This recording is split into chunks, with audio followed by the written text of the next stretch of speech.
Je lâche pas de dire que la même information, il y en a un qui réussit, puis que la même information, l'autre échoue. Je suis vraiment allergique, en fait, à ceux et celles qui ne veulent pas faire un travail profond et qui veulent juste gagner, juste avoir le gain. Mm-hmm. Mais dans le fond, ce que j'ai vu avec ces genres de personnes-là, parce qu'au début, en fait, tu sais, on veut donner du service, puis alors on dit oui à ça, c'est que ça tient pas à long terme. Comme je l'ai dit, en fait, les piliers sont pas installés à l'intérieur. Alors, c'est ce que j'ai vu avec ces personnes-là, ben ils vont consommer, ils vont avoir toutes sortes de comportements pour venir rebalancer, en fait, toute la pression que le succès, tu sais, a sur leur vie. Alors, c'est pour ça qu'aujourd'hui, je fais comme, tu veux pas faire un travail de profond? C'est juste une affaire de mandat? Non, moi, je travaille pas de même. Non. Bienvenue au podcast Vision Dev, où les entrepreneurs, les innovateurs et les créateurs viennent partager avec nous non seulement leurs histoires, mais aussi leur mindset, leur stratégie et les outils qui ont contribué à leur grande réalisation. Bonjour à tous et bienvenue sur le podcast. Je m'appelle Léo Brunet, je suis cofondateur de Vision Dev, notre entreprise d'investissement privé à Montréal. Et sur le chemin de bâtir notre portefeuille de rêves en immobilier, j'interviewe des entrepreneurs, des innovateurs, des gens avec des parcours atypiques qui viennent sur le podcast nous raconter leur histoire, mais surtout les défis, les obstacles, les leçons qu'ils ont acquises sur le long de leur chemin et qui viennent nous partager pour qu'on puisse l'utiliser dans notre propre business et que vous puissiez également l'utiliser dans vos propres vies. Donc aujourd'hui, c'est un épisode spécial parce que c'est la première fois qu'un invité revient sur le podcast et c'est nul autre que mon coach en développement personnel avec qui je travaille depuis 5 ans. Pour ceux qui écoutaient déjà le podcast il y a 1 an, vous aurez entendu l'histoire de Denis Chénier, le propriétaire de la boîte Axe One, sur son parcours, sur comment est-ce qu'il a découvert le développement personnel, comment est-ce que ça l'a aidé, puis comment est-ce que ça l'a amené à devenir coach lui-même. Et il vient aujourd'hui sur le podcast nous parler plus en profondeur de la neuroscience, qui est la grande école de pensée derrière son style de coaching. Et la neuroscience, c'est nul autre que la maîtrise de notre système nerveux. Donc, dans cette entrevue-là, il va nous expliquer qu'est-ce que c'est que la neuroperformance, le neuromarketing, la neurovente. Bref, tout ce qui tourne autour de maîtriser le système nerveux, tant en tant qu'entrepreneur qu'en tant qu'individu. C'est un épisode qui est extrêmement concret. C'est plus un crash course qu'on a organisé pour cet épisode-ci. Et on va bien dans les détails expliquer comment est-ce que la neuroscience aide les gens à mieux performer, à vivre des vies mieux alignées. Bref, à mieux canaliser notre énergie pour vivre une vie saine et connaître le vrai succès. Vous comprendrez à la fin de cet épisode comment est-ce qu'après 15 000 heures de coaching, Denis a su changer la vie de beaucoup d'entrepreneurs parce que c'est sa spécialité, parce que c'est ça qu'il aime. Vous ne voudrez pas rater cet excellent épisode avec nul autre que Denis Chénier de Axe One. Et maintenant, un petit mot de la part de nos chers commanditaires. Les gens viennent souvent me voir pour me demander par où est-ce que je commence si je veux me lancer dans l'investissement immobilier. Je vais toujours recommander le CIQ, le Club d'investisseurs immobiliers du Québec, parce que pour nous, c'est là que tout a commencé. Puis c'est le club le plus établi au Québec. Puis on peut dire que ça a bien fonctionné pour nous. On a acheté pour plus de 20 millions de dollars en investissement immobilier. C'est une centaine de portes. On a bâti 2 fonds immobiliers. Bref, vous voyez l'image. Au club, on a appris plein de choses comme comment dénicher les meilleures opportunités, comment les analyser comme un pro en utilisant des chiffriers, comment structurer un deal avec des partenaires, comment travailler avec l'argent des autres quand on n'a pas nécessairement les mises de fonds requises quand on commence dans l'immobilier. Bref, tout ce qui est nécessaire dans un coffre à outils d'investisseurs immobiliers. Puis c'est pas tout, c'est également une communauté. Comme je disais, c'est super important de s'entourer des bonnes personnes. On le dit toujours, tu es la somme des 5 personnes avec qui tu passes le plus de temps. Mais le club, c'est ça. C'est une façon de s'entourer des personnes qui sont déjà rendues là où tu voudrais et poser tes questions. Pour vous, chers auditeurs, le club offre une promo. Vous avez simplement entré le code promo VisionDev sur leur site web quand vous voudrez acheter plusieurs de leurs produits comme leurs livres ou accéder au mensuel qui est un événement de réseautage à ne pas rater où on est toujours présent, leur formation, les voyages dans le sud, etc. Et on a déjà, nous, tout consommé ça, puis c'est de l'excellente qualité. Donc, encore une fois, utilisez le code promo VisionDev pour accéder au club d'investissement immobilier le plus établi au Québec. Denis, bienvenue à nouveau sur le podcast. Merci.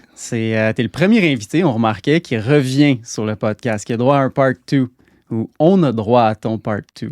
Wow, merci. C'est un privilège. En plus, tu fais de la route pour venir jusqu'ici, donc dans les conditions actuelles, on le dit, on est en novembre puis il neige, donc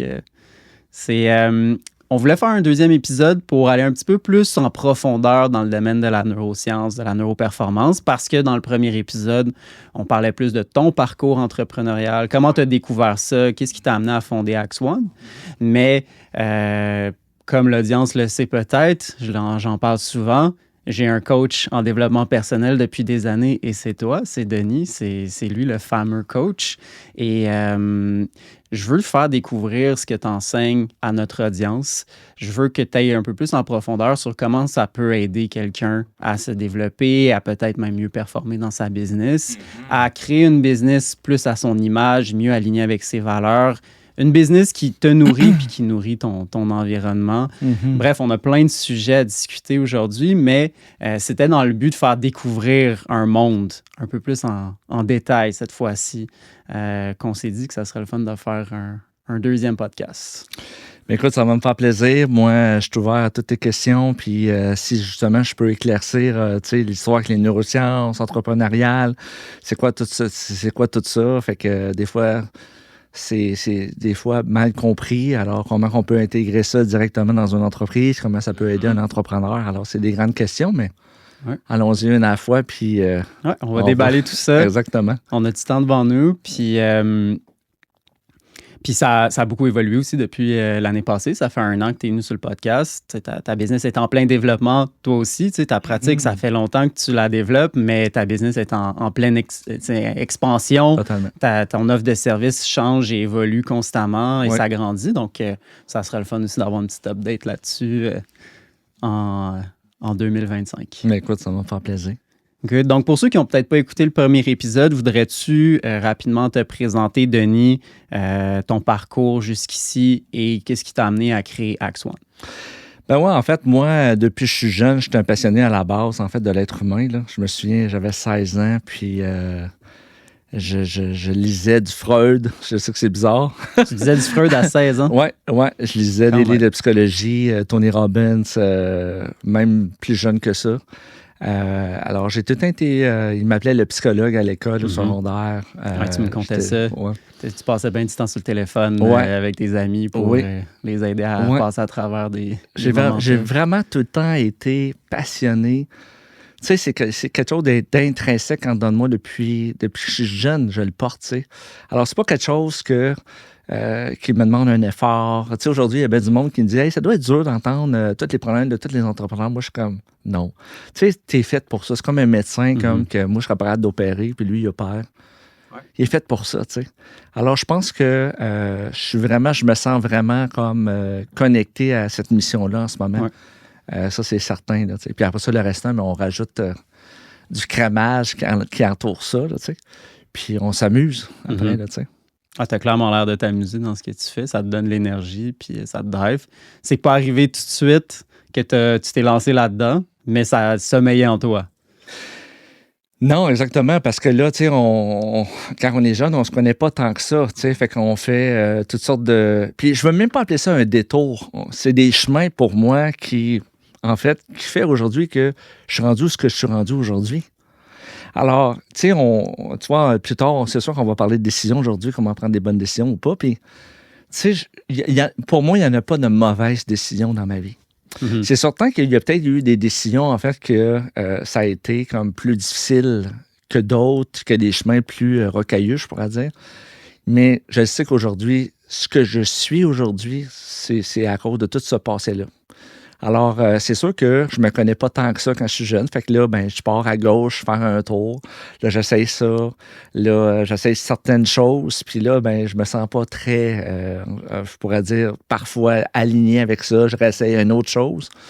Mais ça a tout le temps roulé à travers l'entrepreneuriat, par exemple. Tu sais, moi, je viens d'une famille, mon père, c'est un entrepreneur, mes oncles, c'est des entrepreneurs, mon grand-père, c'est un entrepreneur. Alors, j'ai ça dans le sang. Tu sais, quand j'étais jeune, j'étais musicien. Puis, ben, j'avais ma petite business, j'avais mon studio. Pour ça, j'ai déménagé à Montréal. J'étais encore jeune, puis je vais mon studio à Montréal. Fait que j'ai expérimenté plusieurs choses, tu sais. Puis, à l'âge de 25 ans, j'ai vraiment comme rencontré mon premier, tu sais, on pourrait dire, thérapeute, coach, on peut le nommer comme qu'on veut, accompagnateur, whatever, qui a vraiment été un flip, vraiment pour moi, tu sais, c'est comme, il y avait un ancien Denis puis un nouveau Denis, tu sais. Fait que c'est tout un cheminement qui a commencé là, même si je savais que j'étais très... T'étais appelé par ça. Bon, j'étais appelé pour ça, mais je veux dire, comme j'avais pas vraiment rencontré quelqu'un qui était pour m'amener à un autre niveau, à part que les livres que je lisais. Fait que là, j'ai commencé à cheminer pas mal là-dedans, puis j'ai découvert de plus en plus qui j'étais. Puis là, à force des choses, j'ai commencé à prendre des cours, aller me faire former en parallèle que je travaille. Là, je travaille dans une autre entreprise en parallèle. Puis là, je me fais former. J'ai grandi là-dedans. Puis à l'âge de 38 ans, je décide de partir à mon compte, seul, de recommencer à zéro, mais d'écouter mon instinct le plus profond, de dire, moi, je veux me spécialiser avec les entrepreneurs, les aider.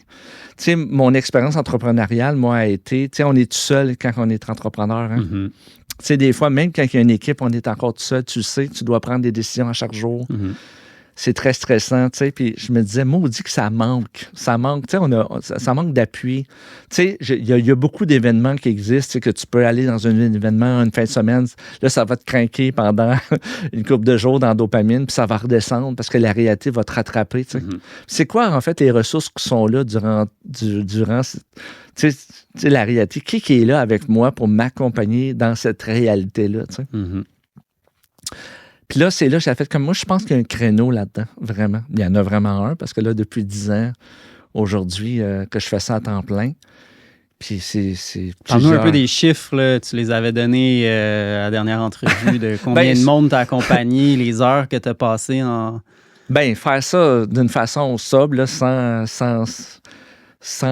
trop gonfler la chose, là, tu sais, j'évalue à peu près à 15 000 heures de coaching facile. Ça, sans compter de toutes les fins de semaine que j'ai données.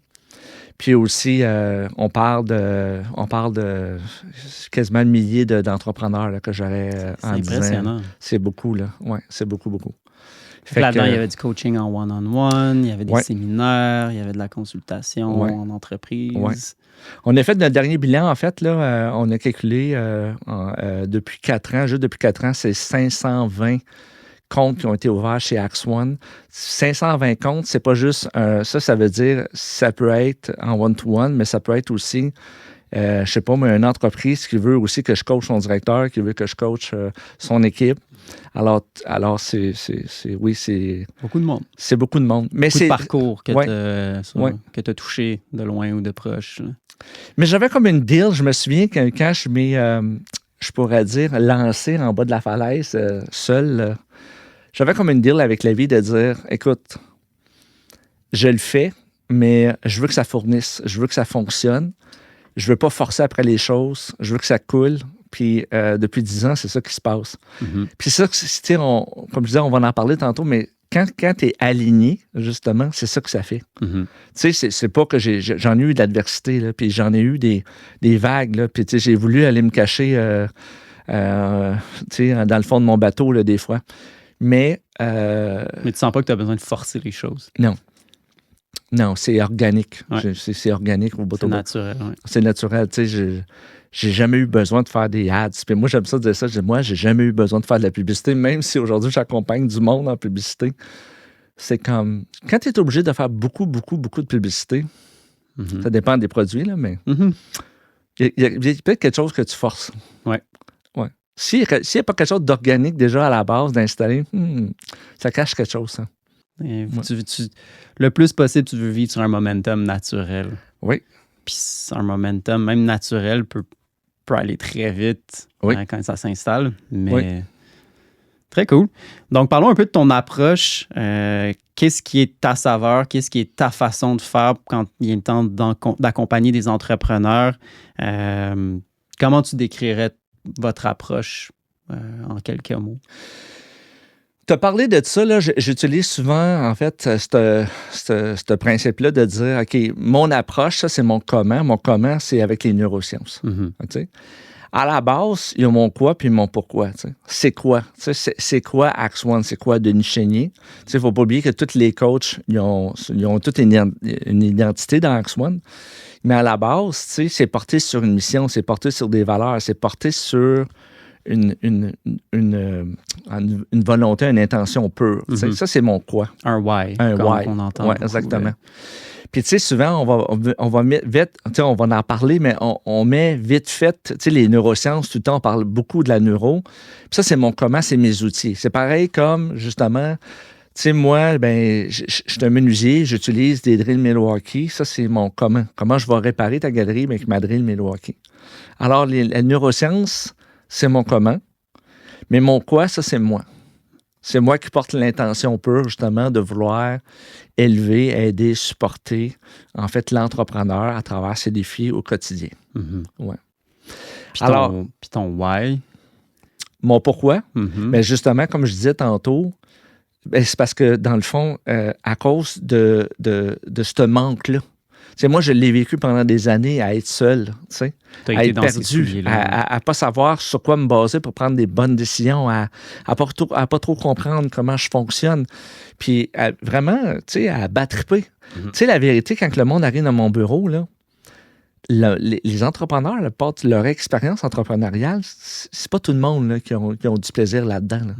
Je vois bien plus du monde souffrir dans leur expérience que de jouir de l'expérience entrepreneuriale. C'est ça la vérité.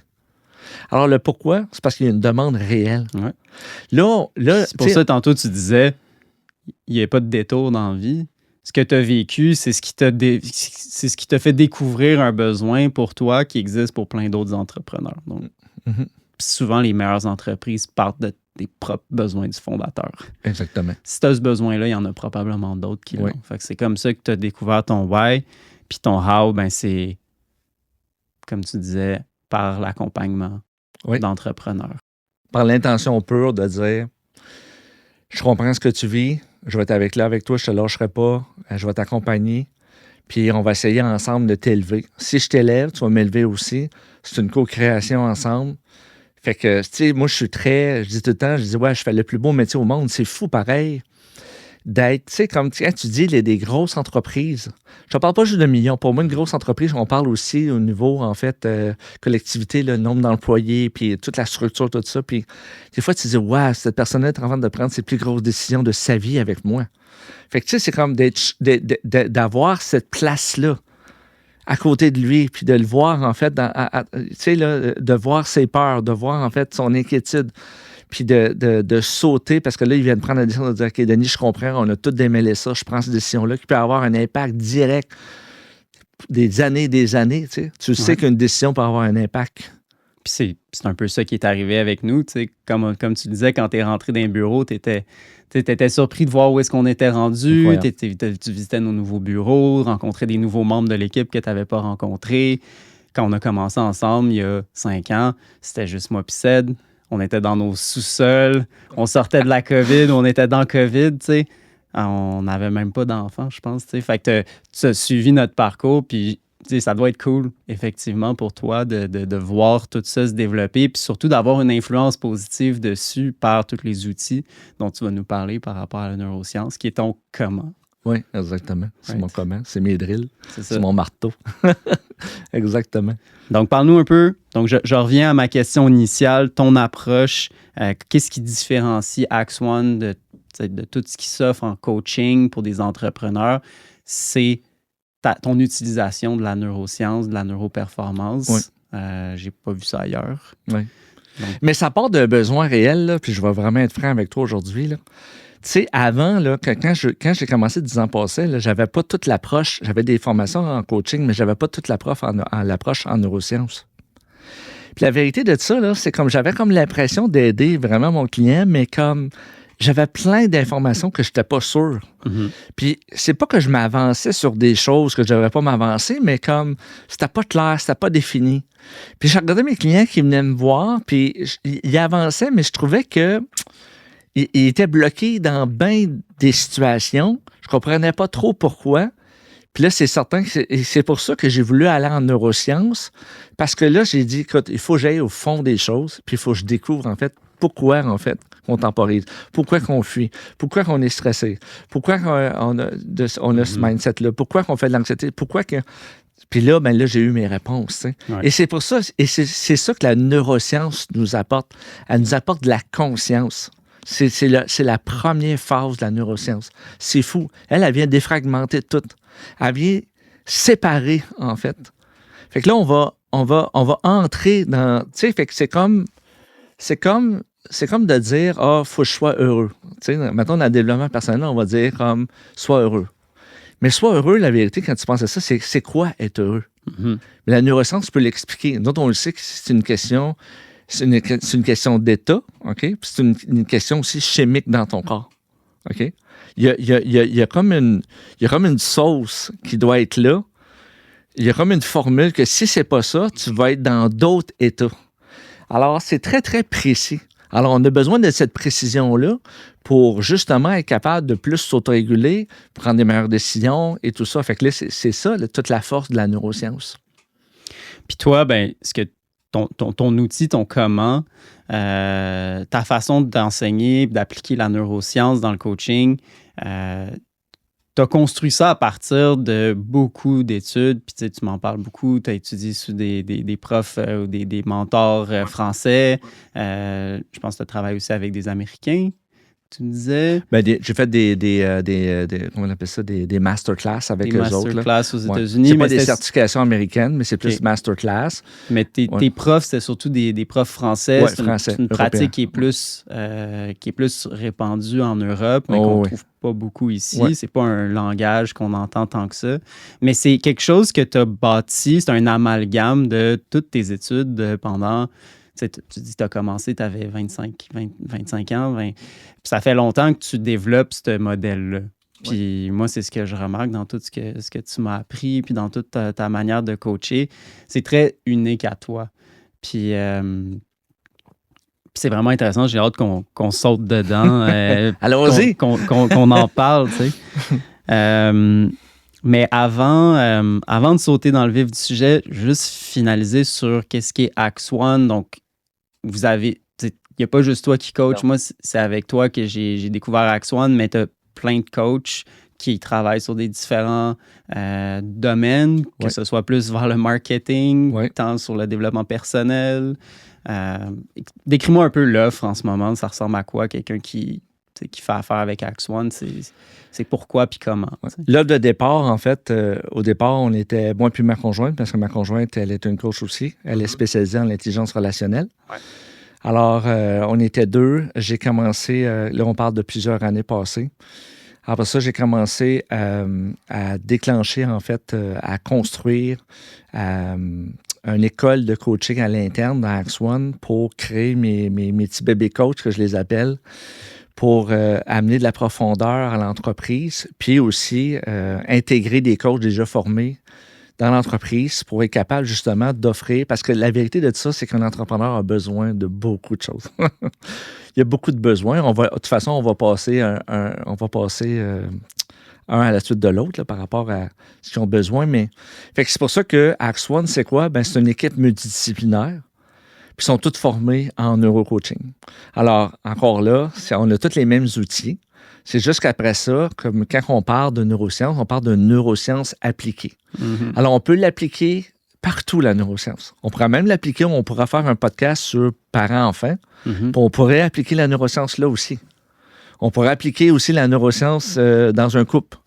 On pourrait appliquer la neuroscience au niveau dans bien différentes dimensions, en fait, qui touchent l'être. Alors, l'affaire là-dedans, c'est que j'ai vraiment eu le désir de créer une équipe multidisciplinaire dans laquelle, quand la personne met le pied chez Axe One, on va être capable de répondre à différents besoins. Mm-hmm. Alors, comme je disais, ben, l'entrepreneur a des besoins au niveau personnel, ben, on va t'accompagner là-dedans. Tu as des besoins au niveau professionnel, on va t'accompagner aussi là-dedans. Là, après ça, tu vas avoir des besoins au niveau de ton leadership, de ton management, de ta performance. Fait que ça, c'est tout le côté, je pourrais dire, parce que j'ai vraiment deux types de coachs. Fait que vraiment, les coachs qui vont accompagner l'être. Puis après ça, tu as le deuxième type de coach chez Axe One qui est le coaching, en fait, au niveau stratégique. Encore là, appuyé sur la neuroscience. Mais là, on va être plus dans, on va t'accompagner dans la vente. On va t'accompagner aussi dans ton marketing, dans la stratégie d'affaires.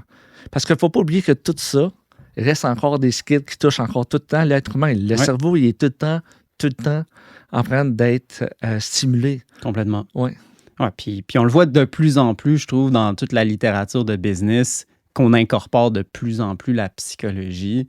Tu sais, je pense à Chris Voss, Never Split the Difference, négociateur de tâches, là, comme comment est-ce qu'il comprend les mécanismes de façon très précise et prédictable sur comment influencer un terroriste ou quelqu'un qui a braqué une banque, puis il sait comment désamorcer la situation, créer la... Tu sais, c'est beaucoup plus précis qu'on le pense, moins ésotérique qu'on le pense, ou Flip the Script, Warren Clough, lui qui lève des centaines de millions de dollars, puis qui sait comment rentrer dans une salle avec quelqu'un qui vaut des milliards, puis prendre le contrôle de la situation, puis devenir le leader dans la salle, puis toutes les techniques qu'il enseigne, encore une fois, c'est un art, mais c'est une science aussi. C'est une science. Puis ça a un énorme impact sur les performances d'une business si tu sais les maîtriser. Donc, c'est tant pour aligner une vie meilleure que pour runner une business de façon plus efficace. Là. Ouais. Tout part de là. Ouais. Tu sais, c'est comme, on dirait que les entrepreneurs, surtout ceux que je commence à accompagner, on dirait comme qu'ils ne comprennent pas, en fait, que ton cerveau... tout part de ton cerveau, mais tout part de... Tu sais, il y a le cerveau, mais il y a aussi tout le système nerveux. Il y a quelque chose d'encore de plus profond, en fait. Mm-hmm. Alors, toutes tes prises de décision, puis tous tes comportements, puis tout va influencer, va avoir un impact direct, en fait, sur les résultats de ton entreprise. Mm-hmm. Fait que, mais ce que je vois, c'est... Non, montre-moi la technique. Montre-moi les techniques de monnaie plus riche, tout ça. Ouais, je sais, mais avant tout ça, on le voit, nous autres, chez Axone, parce qu'on enseigne le savoir-faire aussi. Fait qu'on le voit, en fait, je vais te montrer le savoir-faire, mais ton savoir-être, il n'est même pas prêt, en fait, pour être capable de négocier ton savoir-faire. Alors, tu commences, puis là, le pire de ça, c'est qu'on va te montrer ton savoir-faire, tu vas avoir des résultats. Tu n'es même pas prêt à accepter, pas accepter, mais je pourrais dire à négocier avec toute la pression que ton savoir-faire va avoir créé sur ton être. Alors, tu sais, comme on saute des étapes. Ça prend des bonnes bases pour ça. Mais, oui, il y a une base au niveau de l'aide installée avant de tomber dans le savoir-faire. Puis on apprend vraiment bien à le comprendre en travaillant avec toi. Puis j'ai tellement trippé. Puis écoute, je peux pas m'empêcher de pitch qu'est-ce que tu fais. Là. Le but, c'est pas d'en faire un pitch dans cette entrevue-là, mais comme je suis enthousiaste parce que ça fait des années que je consomme tout ce que tu enseignes, puis je vois la différence. T'sais. Puis je pense que ça peut tellement aider le monde. Là. Donc, c'est quoi la neuroscience entrepreneuriale? Lançons-nous dans le vif du sujet. Décris-moi c'est quoi la neuroscience entrepreneuriale ou même montons plus haut, c'est quoi la neuroscience? Ça serait quoi ta définition de ça? Regardez ça simple, là. OK, là, c'est la compréhension du cerveau, du système nerveux. OK? C'est amener plus que je comprends mon cerveau, comment il fonctionne, plus que je comprends comment mon système nerveux fonctionne, plus que je vais être capable de l'autoréguler, plus que je vais être capable de prendre des meilleures décisions, plus que je vais aussi être capable d'être en relation avec moi-même en partant, avec les autres ensuite, plus que je vais être capable de négocier avec les situations. Alors, ça touche à tout ça. Fait que la neuroscience, c'est vraiment la compréhension. OK? Puis toi, de mon système neurobiologique. Tu l'enseignes, mais tu apprends aussi à l'appliquer. Donc, dans le contexte entrepreneurial, on parlerait donc de neurosciences entrepreneuriales. Oui, c'est ça. Oui. Okay. Puis, tu dirais que par rapport au coaching typique qu'on retrouve sur le marché puis qu'on voit enseigner, ça serait quoi la différence de cette approche-là? Qu'est-ce qu'on ne voit pas ou comment est-ce que c'est enseigné différemment dans d'autres écoles de coaching? Bien, en fait, moi, là, honnêtement, là, dans les autres écoles de coaching, là, je veux pas supérioriser, en fait, les neurosciences. Je pense que tout est là, puis tout se complète ensemble. Moi, j'ai pas juste suivi, tu sais, autant j'ai suivi aussi des formations en PNL, j'ai suivi des formations en coaching de gestion, tout ça. Puis tout ça se complète ensemble, OK? Chaque approche a sa force, comme dans n'importe quelle autre approche. Par contre, ce que je peux observer depuis nombre d'années, c'est que, tu sais, j'en ai parlé l'autre fois, ça, dans une de nos rencontres, c'est, je veux parler du CEDA, là, right now, parce que c'est là que ça se passe. En fait, nous, chez Axone, le processus complet, ce que j'ai observé, mettons, pour faire ça simple, c'est que le CEDA, c'est quoi? C'est la première phase, c'est la conscientisation, puis le E, c'est l'émotion, OK? Puis après ça, ben, tu vas à la décision, après ça, tu vas à l'action. Ce que j'ai observé, c'est que c'est justement, et c'est pour cette raison-là que j'étais en neurosciences, c'est qu'on conscientisait beaucoup, puis on vivait des choses, mais ça arrêtait là. Mhm. Puis pour prendre une décision, puis passer à l'action, ça, c'est le système nerveux, là. Puis le plus gros, c'est pas le piège, mais l'obstacle, c'est notre système nerveux parfois. Parce que le système nerveux, il va être challenger, il va être pas mal challengé, en fait. Mhm. Alors, de conscientiser puis de vivre des choses, ça on n'a pas de misère de faire ces 2 premières phases-là. Mhm. Fait qu'on lit des livres, on va dans toutes sortes d'approches. Puis je trouvais Comme que tu donnais l'exemple tantôt, puis ça l'illustre bien, tu vas dans un séminaire, tu conscientises Ouais. pas à peu près, Tu tu vis vis des des choses. émotions, Ouais. pendant une semaine, tu es sur un high, Ouais. puis si tu prends pas de décision puis que tu passes pas à l'action, ça changera rien. Non. Même chose avec un livre, tu sais. Non. Donc, Puis c'est ça qu'on selon veut. toi, c'est le système nerveux qui vient poser obstacle Ouais. à prendre des décisions, passer à l'action. Ouais. Puis quand tu dis poser obstacle, c'est parce qu'on a peur, c'est parce qu'on... C'est quoi l'obstacle que le système nerveux? Ah ben là, c'est sûr là, que c'est certain, tu sais, on parle de la peur, mais tu sais, j'aurais plus le goût de te parler d'anxiété, en fait.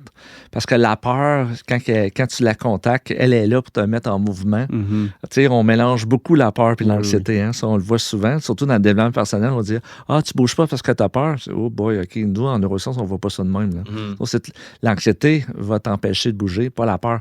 La peur, elle est là pour te mettre en mouvement. Alors moi, si en ce moment, si je ressens pas ma peur-là en ce moment, je suis en podcast, ben je réponds au téléphone, je réfléchis pas trop parce que j'ai pas peur. Tu sais. La peur, c'est vraiment un moteur Ça t'amène à te incroyable. concentrer puis Oui, à oui. performer. Oui, exactement. Ça, c'est toute l'intelligence émotionnelle. Alors, qu'est-ce qui nous empêche d'avancer? C'est ça. Tu sais, qu'est-ce qui nous empêche de prendre une décision? Qu'est-ce qui nous empêche de passer à l'action? Mais c'est le système nerveux.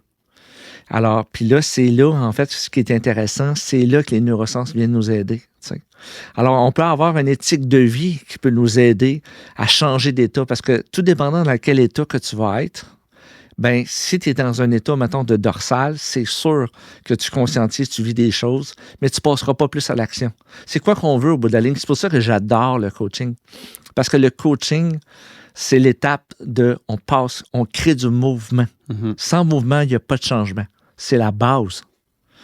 Puis on conscientise. Oui, je le sais, mais là, ce serait le fun que le cycle soit au complet.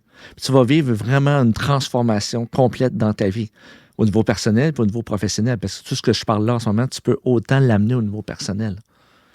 Alors, le CEDA, c'est fondamental. Alors, les neurosciences, ça nous emmène justement à ces 2 dernières phases-là.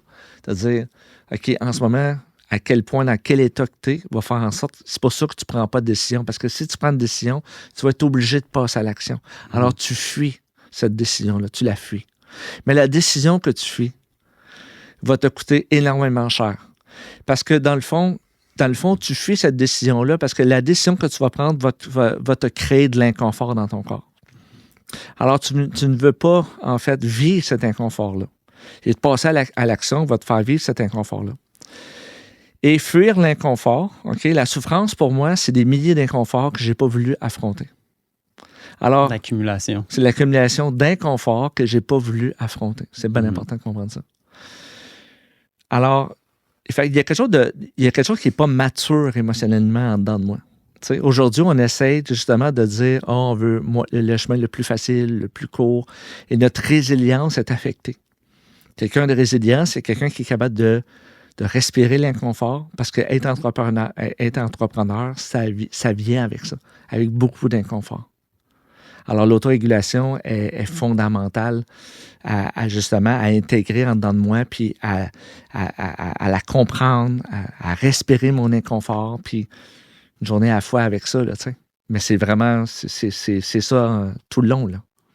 Donc, d'où on revient beaucoup au système nerveux. Ce qui distingue le coaching avec l'application de la neuroscience d'autres programmes, c'est le focus sur le système nerveux, de le maîtriser, l'autorégulation, comme tu dis. Oui.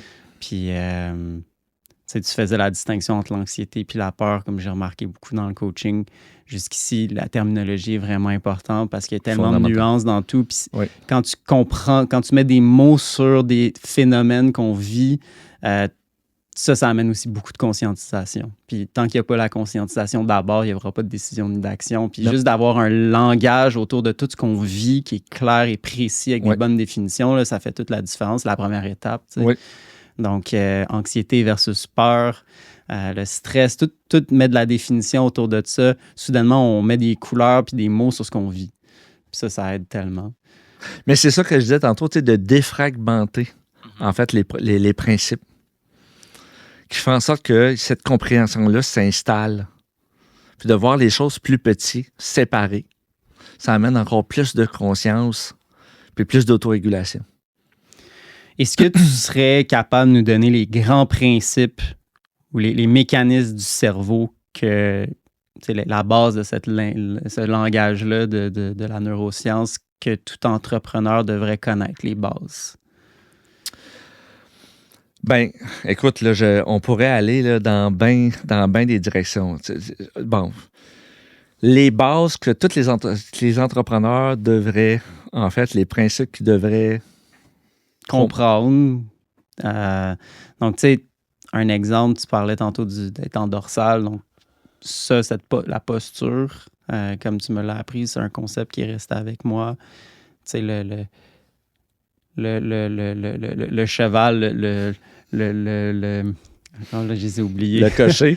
Non, mais le cheval, le cocher, puis l'esprit, tu sais, ça aussi, c'est comme un framework qui m'aide beaucoup à comprendre mon système nerveux, tu sais.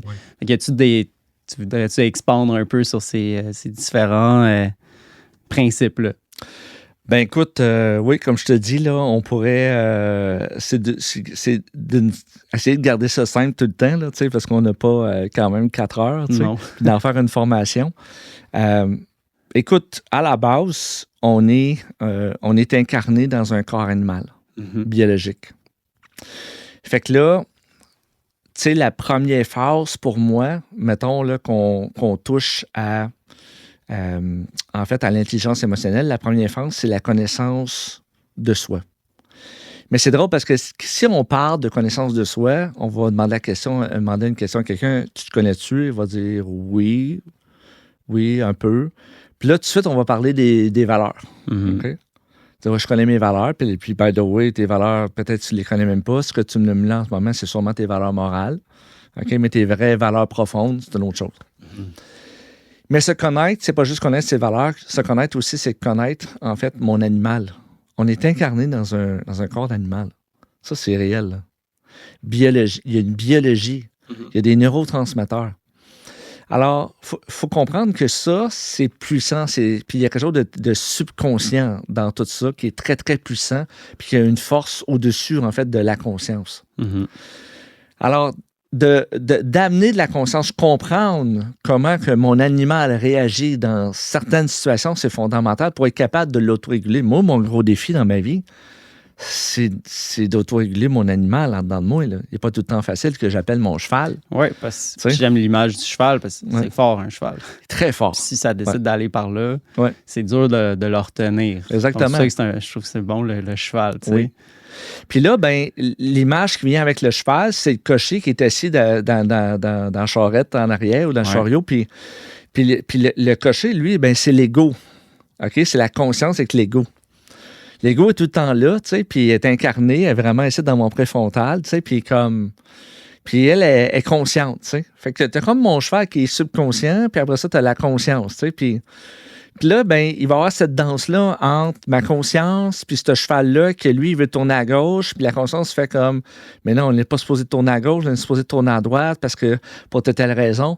Alors, c'est pas facile parce que le cheval, on parle de pulsion, d'impulsion, puis de le mener à chaque jour. Tu sais, moi, quand je me lève le matin, je sais jamais comme quel pied va se lever le cheval. Tu sais, va-t-il être en énergie ou pas? Y a-tu mal à la tête? C'est quoi ses besoins? Moi, là, c'est pas ma conscience qui demande ça, tu sais. Ma conscience, par exemple, peut aider le cheval à aller mieux, tu sais. Alors moi, si je me lève, je suis pas en énergie le matin, là, puis je m'en vais travailler, là, puis j'ai des décisions à prendre, puis j'ai du management à faire. Ça va impacter, là. Tout. Ça va tout impacter. Alors, d'amener de la conscience, premièrement, dans tout ce qui est, on appelle ça de la conscience neuronale, ça, c'est fondamental. Ça commence là, la connaissance de soi. Tu sais, fait que là, c'est de découvrir, en fait, OK, c'est de même que je fonctionne. Tantôt, je parlais de dorsal. On parle, le cheval est en état de dorsal. Ça veut dire qu'il est lui, il veut économiser de l'énergie aujourd'hui. Il est fatigué, il veut se reposer. Tu sais. C'est pas bon d'être dans un état de dorsal quand je suis un entrepreneur, là. T'sais. Alors, puis je fige, puis justement, je fais de l'anxiété quand je suis en dorsale. Puis quand je suis en dorsale, je me sens plus petit que les autres quand je suis en dorsale. Alors, ça va avoir un impact direct sur tout mon leadership, right? Là, après ça, l'autre état, si mon cheval est en sympathique, qu'on appelle, il est surexcité, puis il est sur un high. Mais il peut être sur un high, mais il peut être impatient aussi, il peut être en colère, il peut être comme en genre un mode survie. Puis là, pour savoir si tu es en état de sympathique, tu vas avoir une respiration saccadée au niveau des poumons, puis tu vas respirer vraiment plus haut. Puis tu es comme un genre de sensation de course tout le temps dans toi, là, tu sais. Puis tu vas tomber impatient, tu vas être irritable. Tu sais, tu vas passer mettons, à une échelle sur 10, de 2 à 8 one shot.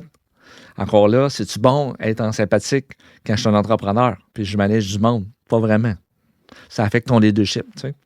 Fait que ça, en partant, là, de dire, wow, OK, là, juste d'amener de la conscience là-dedans, dans quel état que tu es en ce moment. Tu sais, j'appelle souvent ça, c'est mes cadrans de bord. Tu sais, de regarder comme un pilote d'avion, tu sais. Moi, mon chum, il est pilote d'avion, puis c'est comme, il regarde tout le temps ses pilotes, tu sais, ses cadrans, tout le temps. Moi, quand je travaille, je regarde tout le temps mes cadrans. Je suis où en ce moment? Fait que là, en ce moment, moi, je suis en ventral. En ventral, c'est quoi? C'est que, je fais une entrevue. Oui, je dois amener une certaine vigilance, mais je suis quand même calme, je suis quand même en sécurité. Secure. Secure, exactement. Secure, c'est une bonne façon de décrire. Oui, parce que les deux autres modes, en fait, ce qui les relie, les deux ensemble, c'est l'insécurité. Fait que si on va encore plus loin, c'est j'ai des sensations d'insécurité dans mon corps. Alors, c'est comment je réagis, soit en dorsal ou soit en sympathique. Fait que ça commence de même. Parce que c'est drôle au bout, tu sais, parce qu'en neurosciences, on travaille pas tant, tu sais, on le fait sur les croyances, mais c'est parce que une fois, je me souviens, tu sais, j'ai commencé en neurosciences, puis là, j'ai dit, OK, c'est what's next? Il dit, c'est en neurobiologie, what's next? Tes prochaines formations. Je dis, OK, neurobiologie, c'est quoi? C'est le système nerveux. OK. Parce qu'il dit, oui, Denis, tu vas découvrir, en fait, que c'est le système nerveux qui a une grosse impact, en fait, sur ton cerveau. Je dis, ouais, je connais. Fait que je vais aller voir qu'est-ce qui se passe là. Là, après ça, j'ai découvert le système nerveux, qui est justement tous les états, puis comment ça fonctionne, système nerveux autonome, système nerveux périphérique, whatever. Puis après ça, what's next, après le système nerveux, c'est toutes les études sur les fascias, en fait, sur les membranes profondes en fait, du corps, que tous les marqueurs somatiques du corps qui ont une influence directe sur mon système nerveux. Mon système nerveux a un impact direct sur mes croyances, mes pensées à chaque jour, mes 65 000 pensées par jour. Fait que là, tu fais OK. Fait que vois-tu, c'est tout un effet domino, en fait. OK. Sans aller trop loin là-dedans, moi, je voulais des grands principes, puis j'avais en tête là, l'image du cheval que j'aime beaucoup, parce que le cheval, il peut ne pas écouter et aller dans la mauvaise direction, mais par contre, quand il écoute puis qu'il est à ton service, incroyable, il t'amène avec ta cargaison loin. Puis savoir maîtriser ça, c'est extrêmement puissant aussi parce qu'on est beaucoup plus résilient et fort qu'on peut même l'imaginer. Donc, j'aime ces principes-là. Moi, ça m'avait vraiment fait triper quand on les avait explorés pour les premières fois. T'aurais-tu un exemple concret à nous donner, sans nommer quelqu'un, mais d'une transformation que tu as vue grâce à ces principes-là, quelqu'un qui les a compris, puis qui les a appliqués, qui a pris des décisions, puis qui a passé à l'action, puis qu'est-ce que ça a fait comme changement? Oh my God, oui, j'en ai... un exemple qui illustre bien tout ça, qui vient en tête. Mais tu sais, ça part d'un point de départ d'une personne, en fait, qui veut partir son entreprise, mais qu'à la base rentre dans mon bureau en état de dorsal, puis t'as pas trop confiance en toi en partant, OK? Fait que imagine-toi, t'es en état de dorsal, t'as pas confiance en toi, tu veux partir d'une entreprise. Fait qu'à la base, c'est comme... Fait que elle rentre dans mon bureau pour le savoir-faire. Elle s'imagine pas. Elle dit, montre-moi comment partir une entreprise. Je dis, wow, t'as une minute, là. Je peux te montrer comment partir ton entreprise si tu veux. Puis je peux t'aider avec ça. Mais à la base, il faut t'aider solidifier des choses en dedans de toi. Là, j'ai commencé à travailler sur sa confiance en elle. Puis après ça, j'ai commencé à travailler sur son alignement. C'est quoi tu veux réellement? Pourquoi ça? Pourquoi ce service-là? Tu sais, comme je disais tantôt, la conscience, c'est la connaissance de soi. Alors, as-tu conscience de ce que tu as de besoin? C'est pas ce que je veux. Je pars pas à une entreprise par rapport à ce que je veux. Je pars à une entreprise par rapport à ce que j'ai de besoin. C'est bien différent. Moi, j'avais besoin d'Axe One. J'ai besoin d'une équipe. J'ai besoin de me connecter avec des entrepreneurs. Je tripe. C'est ça mon besoin. J'ai besoin de connexion. Alors, j'ai bâti une entreprise par rapport à mes besoins. J'ai besoin de créer. J'ai besoin d'expansion.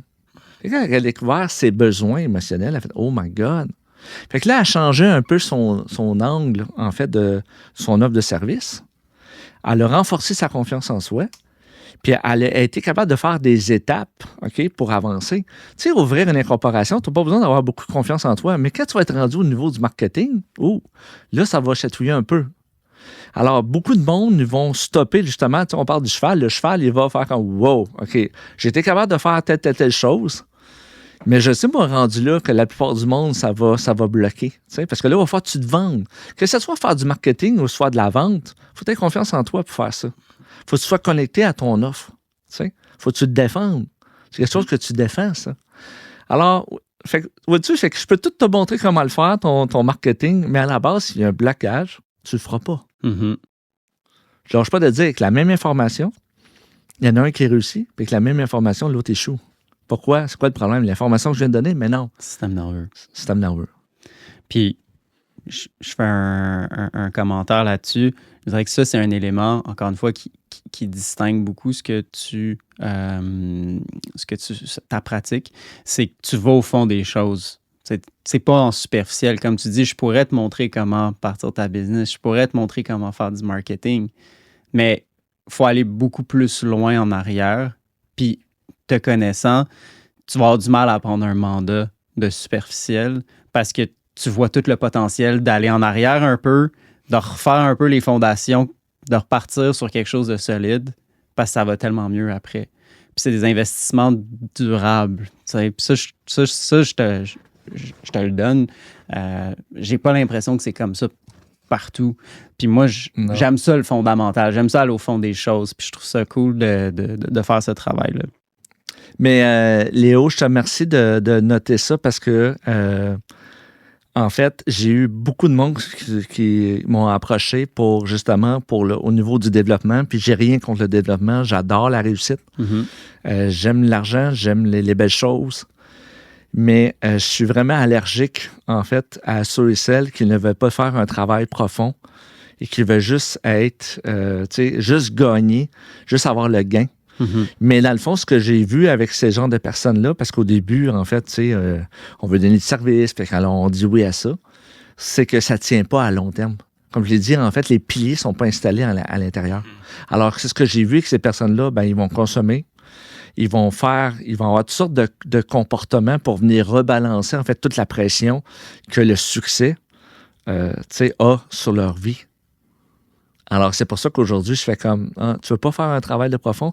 C'est juste une affaire de mandat? Non, moi, je travaille pas de même. Non, ça, c'est certain. Plus aujourd'hui, en tout cas. Par contre, si tu veux avoir une réussite à long terme puis quelque chose de solide, renforcer tes piliers de vie avec moi, ton aide et tout ça, là, par exemple, là, on est ailleurs. Donc, comme on disait, tantôt, on parlait de la neuroscience, mais on faisait la distinction aussi avec la neuroscience appliquée dans le contexte entrepreneurial. Donc, moi, de la manière que je comprends Axe One, vous travaillez sur 4 grands piliers. Le neuroleadership, le neuromanagement, la neuroperformance et le neuromarketing. Mm-hmm. Donc, je suggère qu'on les aborde tous un après l'autre, en commençant avec le neuroleadership. Donc, c'est quoi le neuroleadership et pourquoi est-ce que, selon toi, c'est essentiel? Ben écoute, ça commence, c'est le point de départ, ton leadership. T'sais. Ton leadership, il part entre toi puis toi, après ça entre toi puis les autres, puis après ça entre toi puis l'autre puis la situation. OK? Fait que je peux pas te parler de leadership sans te parler d'intelligence émotionnelle. Puis encore là, l'intelligence émotionnelle, on pourrait s'en parler à différents niveaux en plus. Il y a beaucoup de différents niveaux par rapport à ça. On de garder ça succinct. Oui. Et le premier niveau de l'intelligence émotionnelle, pour moi, pour être un bon leader, j'en ai parlé tantôt, c'est la connaissance de soi. C'est la conscience de soi. Je ne peux pas auto-réguler quelque chose quand je ne suis pas conscient. C'est la règle. Alors, si je ne suis pas conscient, en fait, dans quel état je suis, comme je te disais tantôt, alors je ne peux pas être un bon leader en dorsal, puis je ne peux pas être un bon leader en sympathique. Moi, j'aime ça être en ventral, être secure, être posé, être groundé. Puis le monde, il le ressent. C'est quelque chose, il y a plus d'informations dans ce qu'on se dit pas, dans ce qu'on se dit. OK, au niveau de mon énergie. Alors, ça commence là. Puis là, ça revient au cadran. T'es où, là, en ce moment? Tu sais? Ton aiguille, elle pointe sur quoi en ce moment? En dedans de toi. Ça se pratique, ça, d'amener cette conscience-là. Là, après ça, ben, on va aller dans l'autre phase, en fait, de l'intelligence émotionnelle. C'est toute l'histoire avec l'autorégulation. Tu sais, comment s'autoréguler. Mais on parle d'autorégulation, on parle tout le temps de dire, OK, autoréguler mon stress. Mais moi, je le vois bien plus, l'autorégulation est partout. Ça veut pas dire que j'ai une idée en tant que leader, que je dois l'exploser à toute mon équipe. Je calme, je la cultive en dedans de moi, je l'autorégule. Mm-hmm. Tu sais, ça veut pas dire qu'il faut que je dise, comme il faut que je rencontre un employé, qu'il faut que je dise ces 4 vérités d'en face. Il faut que j'autorégule, en fait, ma communication. Tu sais, ça va partout, l'autorégulation. Alors, c'est super important dans mon leadership, en fait, d'apporter ça. Alors, encore là, c'est toutes les neurosciences qui nous apprennent tout ça. Après ça, 3e niveau, en fait, du leadership, pour moi, c'est toute l'histoire avec d'être capable de comprendre mes pôles d'énergie. Moi, ce qui me donne, en fait, de l'énergie, c'est toute l'intelligence motivationnelle. Mm-hmm. Puis de comprendre aussi comment je peux la déclencher chez les autres aussi, cette motivation-là. Alors, tu sais, tantôt tu disais, ça paraît, je te sens, tu sais, dans l'intro, je te sens motivé dans ce que tu fais, passionné. Ben oui, mais c'est mes pôles d'énergie. Tu sais, d'aider les autres, les humains, c'est une pôle d'énergie pour moi, une grande pôle d'énergie. Je suis un gars de meute, je suis un gars de relations. J'ai besoin de relations autour de moi, ça me donne l'énergie, mais des bonnes relations. Mm-hmm. Fait que vois-tu, ça, c'est ce qui touche, en fait, le leadership, le neuro, c'est vraiment ça, c'est d'aller profond, puis c'est de comprendre à l'intérieur de moi tous ces processus-là pour qu'après ça, parce que quand on parle de leadership, on parle souvent, en fait, d'amener les autres vers, en fait, notre idée. Ça, c'est le premier degré, mais le leadership, c'est vraiment pas ça. Le leadership, en fait, un bon leader va élever, en fait, les autres. C'est pas quelqu'un qui apporte tout le monde vers sa propre idée. Ça, c'est super important. Puis tout le monde, comme, se mélange là-dedans. Non, un bon leader dans une entreprise, c'est quelqu'un qui va élever la personne dans ses forces. Mm-hmm. Mais pour être capable d'élever quelqu'un dans ses forces, si je ne suis pas conscient de moi, je ne peux pas être conscient de toi. Il faut que je comprenne qui est devant moi. Il faut que je comprenne ses besoins. Mais la plupart du temps, ce monde-là qui est devant moi ne sont pas capables de nommer ses besoins parce qu'ils ne se connaissent pas, là. Ils n'ont pas fait de cheminement. Mais quelqu'un qui a fait un cheminement, en fait, puis il connaît, en fait, ses propres besoins à lui, il va être capable aussi de découvrir les besoins des autres sans que les autres les nomment. Il va pouvoir les voir. Il va pouvoir les challenger. Il va pouvoir, en fait, les supporter. Puis élever la personne, justement, dans sa cohérence. C'est ça un bon leader pour moi. Alors, quand on dit neuro, ça part tout le temps encore du système nerveux. Dans quel état que je suis. Super intéressant. Si on a du temps à la fin, là, je vais vouloir qu'on revienne sur le leadership puis les équipes. Tu parles beaucoup de l'autorégulation. C'est beau à dire, s'autoréguler, c'est vraiment tough. Peux-tu nous donner un peu un exemple de comment faire pour s'autoréguler? T'sais, ton cheval, tu te lèves, puis t'es en sympathique, t'es stressé, ça va pas assez vite, t'es impatient, t'es en mode survie. Qu'est-ce que tu fais? Ah ben là, t'en es conscient, OK. Ouais. Tu vas peut-être organiser ta journée différemment, mais y a-tu moyen de se remettre en ventral? Ou c'est... Oui, totalement. Ou t'es condamné à ça pour ta journée? Non, au contraire.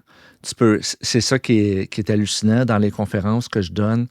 Je fais expérimenter au monde qu'on peut changer d'état à tout moment. On a vraiment, tu sais, notre conscience, notre préfrontal. Avec la détermination puis la volonté, on peut vraiment prendre une décision au-dessus dans l'état dans lequel on est en ce moment, puis de changer complètement d'état. Puis il y a plusieurs façons de le faire. Une des plus connues, en fait, c'est la cohérence cardiaque. L'affaire avec la cohérence cardiaque, c'est qu'il va falloir que tu en refasses tout le temps, dans le sens que, parce que ça ne veut pas dire que l'état va durer. Cohérence cardiaque, pour ceux qui ne savent pas, c'est quoi? C'est un exercice de respiration. Exactement. Ça prend 5 minutes. Ça prend 5 minutes. Puis ça te rebalance. Exactement. Par la ventral. respiration. Ça te remet en ventral. Ouais, exactement. Oui. Alors, ça peut... Il y a le box breathing qui est similaire. Là. Moi, j'ai passé de la cohérence au box breathing qui est très similaire. Puis j'entendais que c'est un exercice qui enseigne aux militaires d'élite pour se recadrer dans des situations de stress extrêmes. Totalement. Ça marche. Alors, vous dites, ça, c'est quelque chose qu'on peut faire partout, même en entreprise.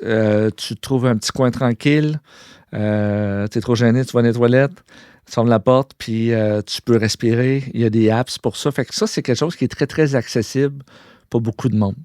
Pas besoin de formation. On peut aller sur YouTube, il y en a plein déjà. Fait que ça, tu vas changer d'état avec ça. Mais moi, en fait, je dis tout le temps, je dis, tu sais, attendez pas d'être soit en dorsal ou en sympathique, tu sais. Des fois, ça peut arriver. La prévention. Moi, j'aime mieux travailler justement en prévention que d'atteindre un état de dorsal ou sympathique. Donc, c'est sûr qu'on peut remonter bien en arrière, puis réaligner tout, puis bâtir une vie qui va t'amener à vivre beaucoup plus en ventral que dans les autres états. Mais l'entrepreneuriat, c'est chaotique. Puis même si tu pars sur les intentions les plus... si tu alignes le plus possible ta business avec tes valeurs, puis tu as fait tout ce travail introspectif-là, il y a quand même des aléas. Puis donc, dans une vie bien alignée, comment est-ce que tu préviens dans la vie de tous les jours pour essayer le plus possible de rester en ventral? Mais en fait, on va faire un saut en neuroperformance pour être capable de te parler de ça parce que c'est vraiment... C'est le prochain point, OK. Oui, exactement. Parce que en neuroperformance, tu sais, le monde, il pense que la neuroperformance, c'est de plus performer au travail. C'est pas ça. C'est la performance au niveau neurobiologique que c'est. OK? Alors, est-ce que je vais plus performer au travail? Oui, parce que je performe plus au niveau biologique. C'est quoi performer au biologique, en fait? Premièrement, c'est de comprendre comment je fonctionne. Ça revient tout le temps à la première étape, la conscience de soi. Puis après ça, ça va être justement d'autoréguler, en fait, mes neurotransmetteurs, mon énergie, ma concentration, ma volonté, ma détermination. OK? Ma discipline. Qui va faire en sorte que, justement, je vais contrôler pour ne pas tomber dans ces états-là. Parce que je sais que, comme j'ai dit tantôt, si je tombe dans ces états-là, mes décisions ne sont pas pareilles. Mon point de vue n'est pas pareil. Mon expérience entrepreneuriale est bien différente. OK? Tout est affecté. Alors, et c'est pour ça que j'aime mieux neuroperformer au quotidien puis être dans une éthique de vie qui demande une certaine concentration. Ça veut dire que le cheval, tu ne peux pas le laisser lousse. Là. Hein? C'est vraiment comme il y a une vigilance. Dans le fond, c'est autoréguler le cheval. Là. C'est ça que c'est la neuroperformance. Donc, ça va être un meilleur cocher. Oui, être un meilleur cocher. Alors, le cheval, il a des besoins. Moi, mon cheval, il a besoin de courir. Il a besoin de temps d'eau. Il a besoin de se reposer aussi. Tu sais, il a besoin d'une hygiène de vie, mon cheval. Il a besoin d'un bon cocher là, qui va le tenir puis qui va l'empêcher de manger, mettons, des choses qu'il ne devrait pas manger. Tu sais, en neuroperformance, là, mon coach, il me disait, Denis, dis-moi ce que tu manges, je vais dire qui que t'es. Dis-moi ce que tu as mangé là, les dernières 24 heures. Là, je vais te dire à peu près ce que tu vas vivre pour les prochaines 72 heures. Alors, en neuroperformance, c'est vraiment l'histoire d'autoréguler, en fait, mes neurotransmetteurs. Alors, tu sais, on peut voir ça banal de manger, je sais pas moi, une barre de chocolat, tu sais. Mais ça a un impact énorme sur ma concentration, un impact énorme, en fait. Ça va avoir un impact sur mon sommeil. C'est un effet tout le temps domino, comme je disais tantôt. L'effet domino. Alors encore là, plus que je suis capable de mettre des choses en place qui vont respecter ma neurochimie, plus que je vais avoir une meilleure éthique de vie, plus que je vais empêcher en fait que ces états-là soient dans le fond, actifs en moi, qui est les états dorsales ou sympathiques. Fait que c'est une éthique de vie, c'est une façon de vivre. C'est pas une religion. Oui, puis c'est pas une affaire. Il y a le mot performance dedans, puis même moi, j'avais pas compris ça de même. Puis je voyais ça un peu comme. C'est pas axé sur l'ego, la performance, le succès. Non, le titre est un peu. Il est galvaudé. Ouais. Oui. C'est super intéressant, dans le fond. C'est comment est-ce que ta neurobiologie performe? Ce que j'observe, en fait, c'est que les entrepreneurs, ils vont tout donner durant la journée. Ils vont arriver chez eux, il n'y a plus d'énergie. OK? Là, ils n'ont plus d'énergie pour leur femme, leur famille, la famille, enfants, les enfants, tout ça, les loisirs. Alors, ils ont peu de loisirs parce qu'ils ont tout donné. Alors, si j'apprends à neuroperformer durant toute la journée, j'arrive chez nous, je suis encore en énergie, j'ai une vie. Fait que c'est la vérité, moi, depuis que je neuroperforme plus dans ma vie, ben c'est vrai que j'ai augmenté, je peux travailler plus, j'ai plus d'énergie. J'ai jamais eu autant d'énergie que ça, puis je m'en vais sur 50 ans, puis c'est vraiment réel. Alors, puis quand j'arrive, même à 4 heures ou à 5 heures, je ne suis pas irritable, mécontent, impatient. Je suis encore en contrôle, je suis encore en ventrage, je suis encore de bonne humeur. Alors, c'est pas tout le temps de même. Je peux pas vendre ça de même. Je veux dire, ça bougera pas, ça va tout être parfait. Mais c'est quand même spectaculaire à quel point, quand on met tout ça en place, tu sais, il faut tout le temps vraiment déterminer de dire, OK, pour toi, c'est quoi la réussite? Tu sais, j'ai rencontré plein d'entrepreneurs là, qui ont réussi au niveau financier, là, vraiment. Là. Mais quand je les regarde aller, ben justement, ils sont en sympathique, sont désorganisés, une hygiène de vie vraiment nulle. Fait que pour moi, la réussite, c'est pas nécessairement ça. Moi, la réussite, c'est de dire, est-ce que tu es capable de réussir le soir avec ta famille, ta femme? Tu sais, c'est quoi ta vie? Est-ce que tu es en train de réussir, tu sais, dans la vie ou ta vie? Dans ta santé. Oui. Puis il faut de l'énergie pour ça. Alors, la neuroperformance, elle vient envelopper, en fait, pas mal là, toutes les sphères, en fait, de mes domaines de vie. Mais es-tu capable de me donner une couple de freebies, là, des tips pendant qu'on est là? Tu sais, je le vis, ça, moi, tout donné pendant ma journée. Je finis mes journées, là, puis comme, premièrement, je me suis vidé, j'ai été ultra concentré, j'ai jammé ma journée, là, comme vraiment serré, parce que j'ai tellement de choses à faire, et j'ai une jeune famille, et je vais être à la maison au souper, et je vais être avec eux la fin de semaine. Oui. Donc, ma semaine, il faut qu'elle soit optimisée, Oui. faut que mon temps soit bien utilisé, puis ça fait des journées très, très denses, très intenses, beaucoup de décisions à prendre. Oui. Faut que je réussisse à prendre des décisions avec pas toute l'information tout le temps, beaucoup d'analyse, puis je finis ma journée, tu sais, je suis brûlé, là, puis ce que je remarque, c'est que oui, je vais être, donc déjà, j'ai pas l'énergie que je voudrais pour profiter du moment avec la famille, puis ça devient un effort de faire à manger, puis de donner le bain, puis tout ça, parce que je suis fatigué, tu sais, puis ma journée me suit dans ma tête toute la soirée, parce que j'ai pas eu de période de dégel, là, pantoute après ça, ça me suit, puis ça continue à me stimuler. Je me couche, puis ça roule encore dans ma tête. Et j'ai l'impression que ça affecte beaucoup mon sommeil, ce qui fait que je suis moins reposé le lendemain, puis je pars pas aussi frais, puis c'est un cycle, puis je finis mes semaines vraiment brûlées. Oui. Je suis sûr que je suis pas tout seul à vivre mes journées de même. Qu'est-ce que tu recommanderais? Écoute, ce qui est vraiment dur pour le cerveau, puis le système nerveux, là, en fait, c'est travailler, ça va demander, OK, de la volonté et de la détermination. Il va y avoir des tâches qui vont être qui vont demander plus d'énergie au cerveau que d'autres tâches. Ça, il faut être capable de les cibler aussi. Je recommande à tout le monde de dire tes tâches qui vont demander plus d'énergie. Les tâches qui demandent plus d'énergie, c'est les tâches qui sont moins motivables. C'est de les faire le matin en partant parce que le matin, la volonté et la détermination, là, c'est comme c'est une tank à essence. C'est juste là, by the way. Rétite au préfrontal. Puis là, c'est comme un muscle. Alors, si je te demanderais, en fait, de faire ça toute la journée avec un atard de 20 litres, tu ferais au début, la première heure, peut-être que tu ferais, c'est correct. Oui, mais pendant 8 heures de temps, tu verrais que ton muscle commencerait à chauffer pas mal. Alors, c'est un peu la même chose, on fait chauffer le muscle. Alors, c'est pour ça, en fait, qu'on arrive, puis comme on se sent comme un raisin sec, on n'a plus de jus dans le réservoir. Tu sais, il vient sec, on n'a plus de... Bon, tu comprends ce que je veux dire? Ah oui. Ce serait en fait de commencer par les tâches qui demandent le plus d'énergie. Puis, on y va tout le temps on fait un sprint, on récompense le cerveau, on fait un sprint, on récompense le cerveau. Il n'y a pas assez de récompense durant la journée. C'est comme le cerveau sera tout le temps en pintasse. Ça part encore là de dire, hey, regarde-moi aller encore là. J'amène de la conscience en moi de dire, regarde, je suis en mode survie. Et pourquoi là, que je suis pas capable de me récompenser puis que je prends pas de pause durant toute la journée? Parce qu'il y a comme un genre, il y a quelque chose qui me pousse en dedans de moi. Il y a un genre de mode survie.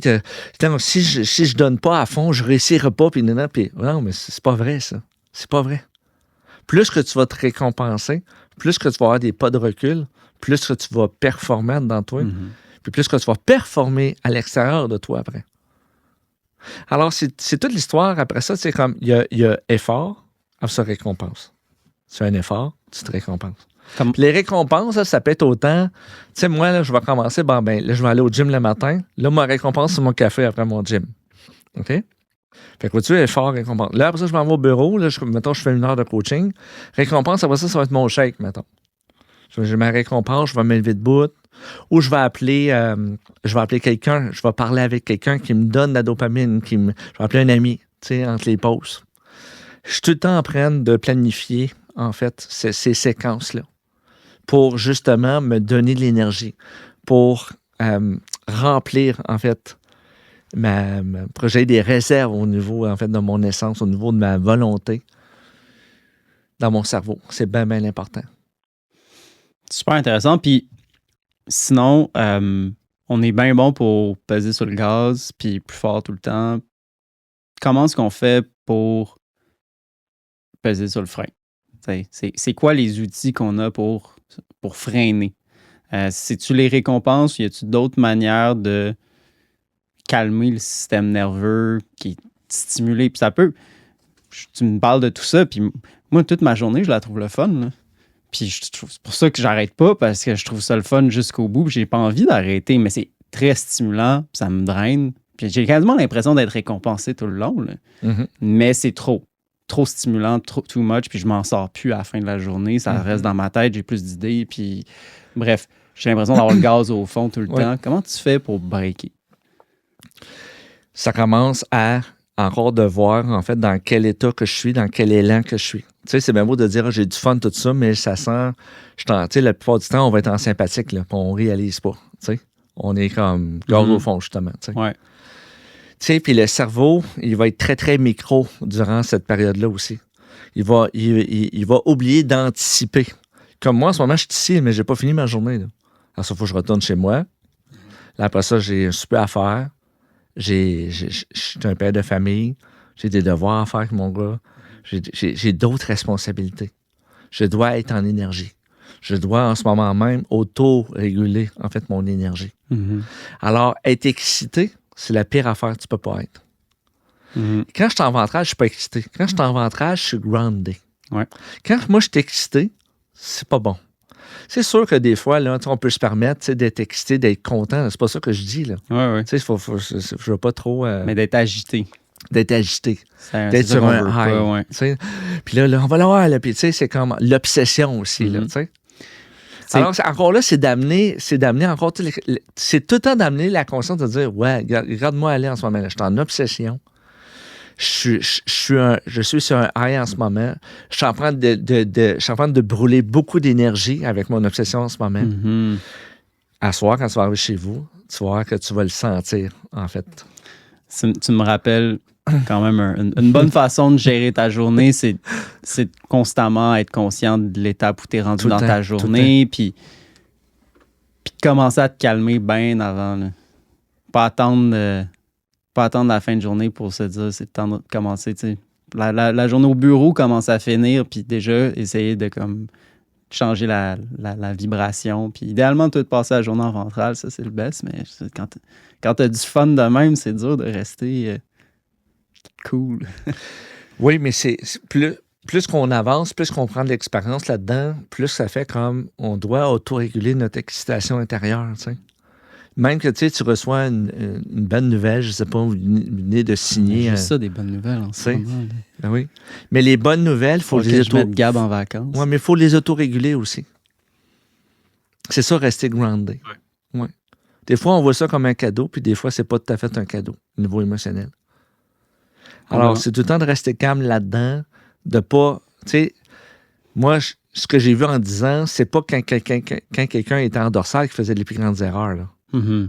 C'est quand quelqu'un était dans un high, en sympathique, qui était impulsif, qui faisait les plus grandes erreurs. C'est le fun en plus parce que c'est tout le coaching qu'on a fait plus dans nos débuts, puis c'est comme un bon rafraîchissement de toutes ces connaissances de base-là. On est tellement rendu ailleurs dans le coaching, mais... C'est le début du coaching, ça.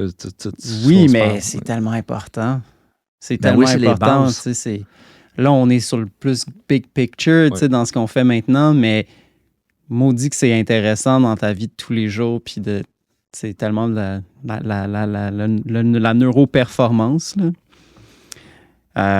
Passons au point suivant, le neuromanagement. Oui. Parle-nous de ça. J'ai parlé d'intelligence émotionnelle tantôt. Ouais. Là, je vous parle d'intelligence relationnelle. Oui. Tu sais, le management, oui, c'est gérer, en fait, des KPI, gérer des produits, manager. On peut manager bien des choses. Ouais. Mais le défi, en fait, il va être relationnel. Bien plus que toutes les autres.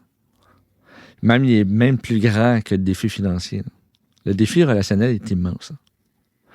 Alors, le management, c'est vraiment... Fait que là, dans le fond, vois-tu, ça part tantôt, on parlait de neuro-leadership, ça part entre moi puis moi, la conscience, dans quel état je suis, tout ça. Qui je suis, quoi mes besoins. Mm-hmm. Bon. Là, après ça, il y a moi. Après ça, il y a l'autre. L'autre, il ne se comprend pas. L'autre qui n'a pas cheminé. L'autre qui a des besoins autant, même s'il n'a pas cheminé, là. C'est ça l'affaire. Fait que là, le management va faire que je manage moi, puis il va faire que je manage l'autre, puis il va faire manager moi, toi, puis la situation en plus après, là. Fait qu'il va tout le temps avoir comme 3 choses. Fait que ça peut paraître un peu complexe, l'intelligence relationnelle, mais tu peux pas pratiquer l'intelligence relationnelle si l'intelligence émotionnelle n'est pas assise en dedans de toi. Mm-hmm. Ouais. Là, je vais devenir plus intelligent relationnellement. Mais pour être capable de faire ça, il faut que je m'intéresse aux neuroprofils. Les neuroprofils, en fait, c'est de comprendre qui est devant moi. Mm-hmm. C'est ça que c'est, les neuroprofils. Encore là, mon profil à moi, ton profil à toi. Tu sais? Alors, moi, comme profil, ben, quand on dit neuroprofil, on a 5 fonctions, mais aussi, on a un profil au niveau neurotransmetteur. Moi, je suis un GABA. Tu sais, on appelle ça des personnalités off, tu sais, plus introverties. Tu sais, GABA, sérotonine. Puis après ça, tu as acétylcholine puis dopamine, personnalité on, qu'on appelle. Fait que là, à la base, moi, je rencontre quelqu'un, je suis capable de savoir, je suis devant une personnalité on ou off, tu sais. Fait que il m'en reste plus gros pour que je découvre le reste, tu sais. J'ai des points de repère. Puis après ça, je peux aller voir au niveau de la fonction aussi, de dire, OK, cette personne-là, il prend ses décisions par rapport à quoi? Tu sais? C'est parce qu'il a besoin de voir, c'est parce qu'il a besoin de sentir, c'est besoin de comprendre, y a-tu besoin de bouger, y a-tu besoin d'être en relation? Je peux voir, en fait, qui est devant moi. Fait que quand je manage, je suis capable de m'ajuster, en fait, à qui est devant moi et puis comprendre plus ses besoins. Mm-hmm. Si je ne comprends pas tes besoins, là, tu sais, la communication, c'est ça. Intuitif ou ça fait partie des questions que tu as avec ces personnes-là dans leurs entrevues à la base? C'est des tests psychométriques? Ouais. Ça part des tests psychométriques? Oui. Il y a du monde qui le font déjà d'une façon intuitive. Je pense qu'on le fait oui. tout un peu. Oui. Mais c'est sûr que quand on arrive... Tu fais des erreurs, puis c'est pas précis. Exactement. Quand on arrive avec des tests de neuroprofil, qui est vraiment précis, puis là, tu découvres ton propre profil à toi. Après ça, tu découvres les autres profils les autres qui t'entourent aussi. Bien là, on est capable de comprendre, OK, fait qu'on pense pas pareil. Mais non, on pense pas pareil. Puis on a des besoins différents. Puis on prend des décisions complètement sur d'autres principes que les nôtres. Fait que moi, je pensais que tout le monde pensait comme moi, là. Mais non, c'est pas ça, là. On est tous différents. Mm-hmm. Fait que c'est très complexe. Mais en même temps, le neuromanagement, c'est ça de dire, ben, je dois manager en fait du monde qui ne pense pas comme moi. Puis je dois respecter ça aussi. Alors, je le sais en disant, ma femme est spécialisée là-dedans. Le plus gros défi pour un entrepreneur, c'est les relations. Il y a bien du monde qui pourrait, en fait, valider ce que...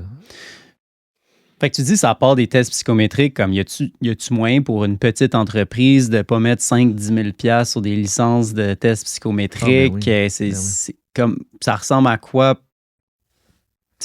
pour une entreprise, mettons, comme la nôtre? Nous, on n'a pas de licence de tests psychométriques. On a côtoyé ça dans le passé dans d'autres business. Puis c'était super intéressant, mais c'est des licences très chères. On n'engage pas 8 personnes par année. C'est comment tu aides ou qu'est-ce que tu suggères qu'une petite entreprise fasse par rapport à ça? Ben nous, en fait, que la plupart du temps, nous, on commence tout le temps avec des tests de neuroprofil. Là. Puis nous, en fait, c'est par personne, là, comment ça fonctionne. Là. Mais vous, c'est des tests homemade ou vous faites vous utilisez un programme qui existe déjà? Ben, nous autres, on utilise 2 formes de tests. Là. On utilise les tests de neuroprofil qui est dans mon type de neurotransmetteur, qui vient de la neuroscience. Puis après ça, on utilise un deuxième type de test qui est les profils, en fait.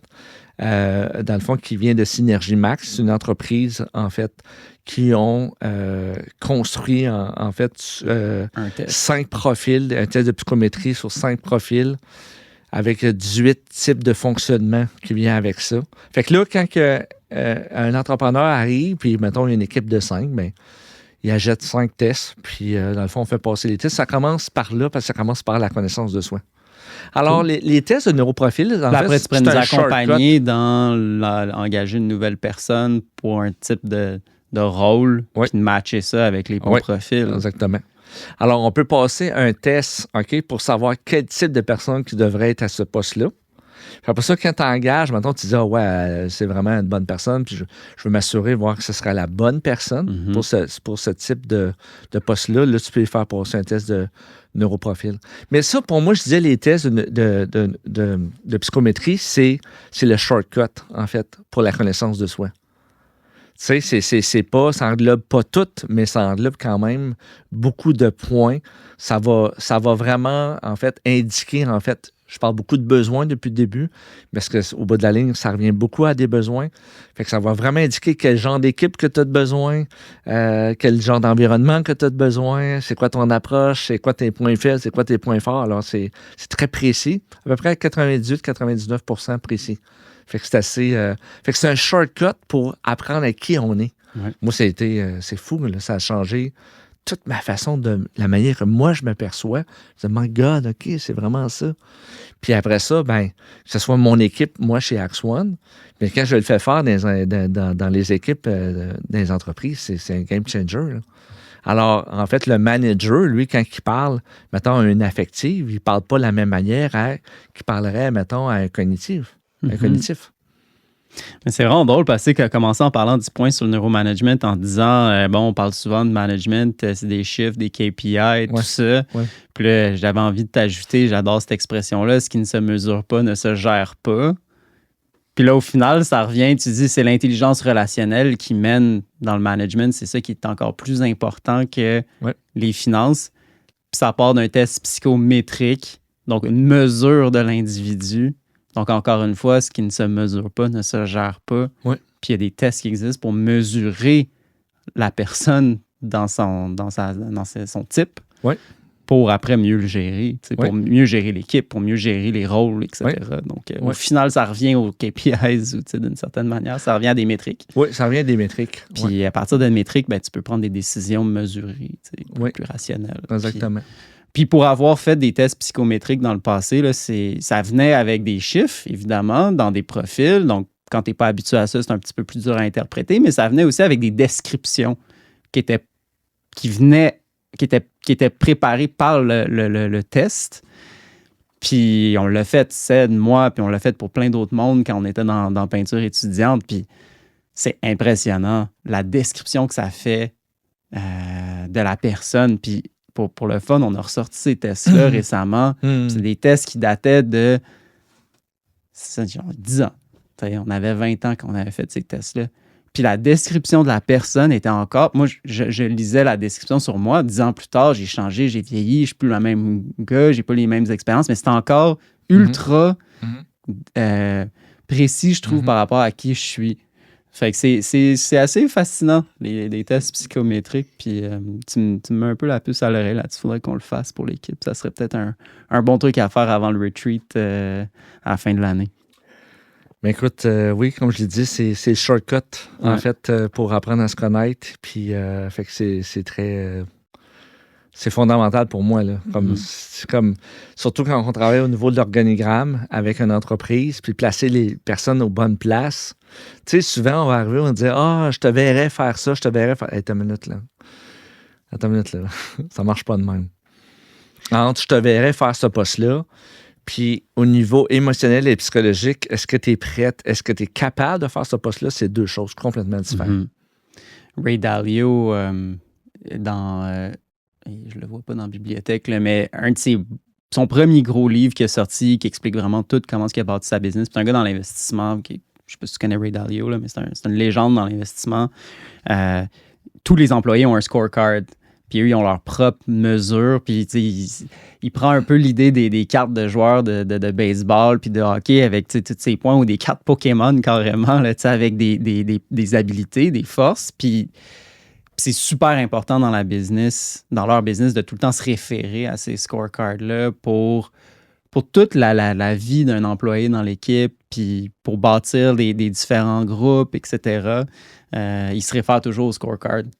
Puis, ça m'amène à te poser la question un peu. Une fois qu'on a pris conscience de ces tests-là, puis des profils, des neuroprofils d'une équipe, à partir de là, comment tu t'en sers pour le reste pour les années à suivre?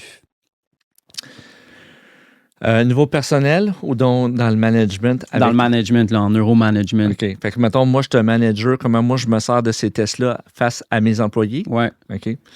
Bien, dans le fond, c'est justement, tu sais, quand on parle de management, on va parler aussi de plan de développement individuel dans les entreprises.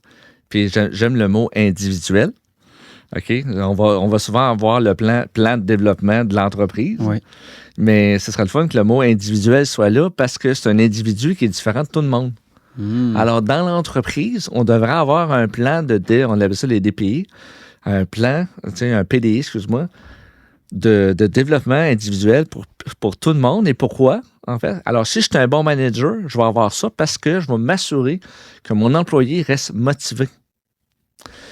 Parce que j'ai compris à travers son test, puis pas juste à travers son test, à travers, en fait, l'intelligence émotionnelle, j'ai compris, en fait, que l'employé, pour qu'il reste chez moi pendant des années, puis qu'il reste avec moi, vous savez comment ça prend de l'énergie de développer un employé. Alors, qu'est-ce qu'il va faire qu'il va rester? C'est qu'il va sentir, en fait, que je care pour sa motivation.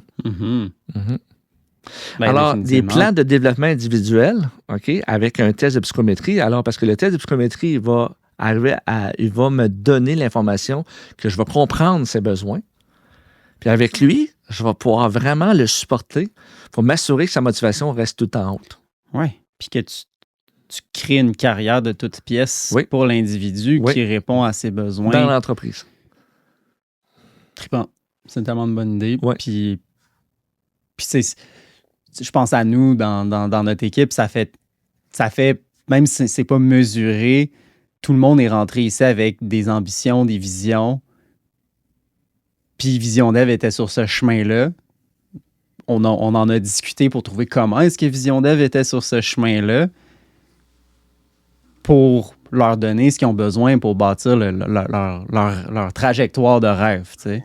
Puis c'est pour ça qu'ils se sont retrouvés chez nous, parce qu'ils ont eu cette intuition-là qu'on pourrait peut-être être sur leur chemin, puis en parler, on découvre que oui, effectivement, nos trajectoires se collent. Puis après ça, c'est comment est-ce qu'on peut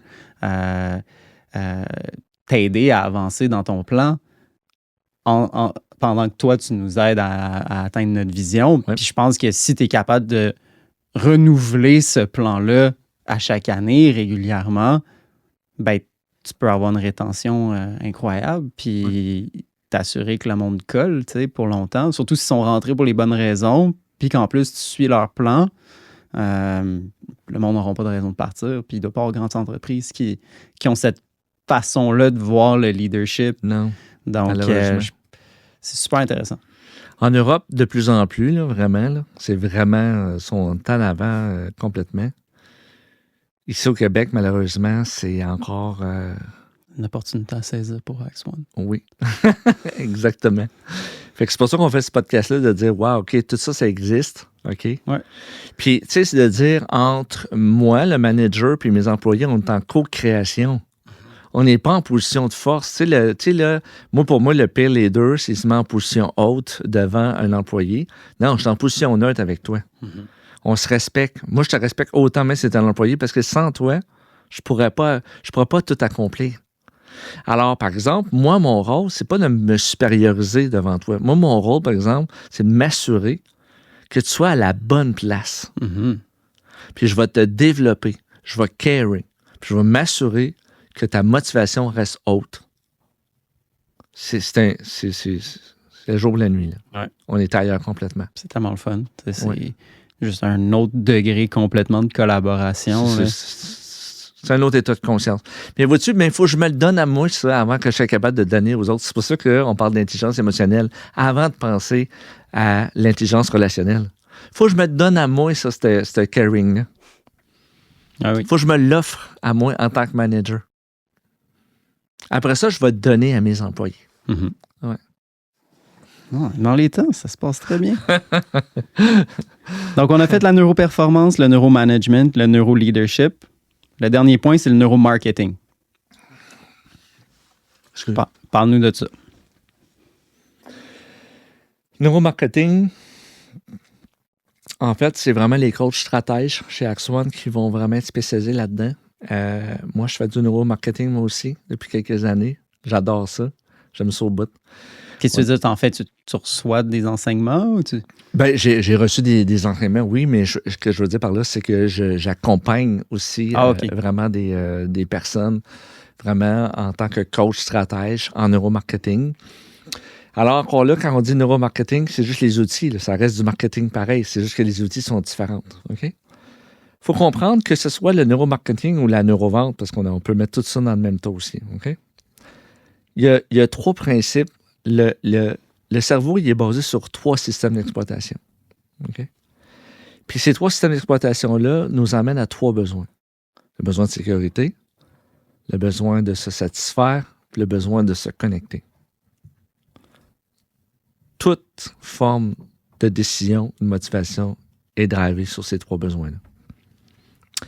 Alors, l'affaire là-dedans, c'est que quand je rencontre mes clients, que je les accompagne, tu sais, ils m'arrivent et ils me parlent de leurs produits.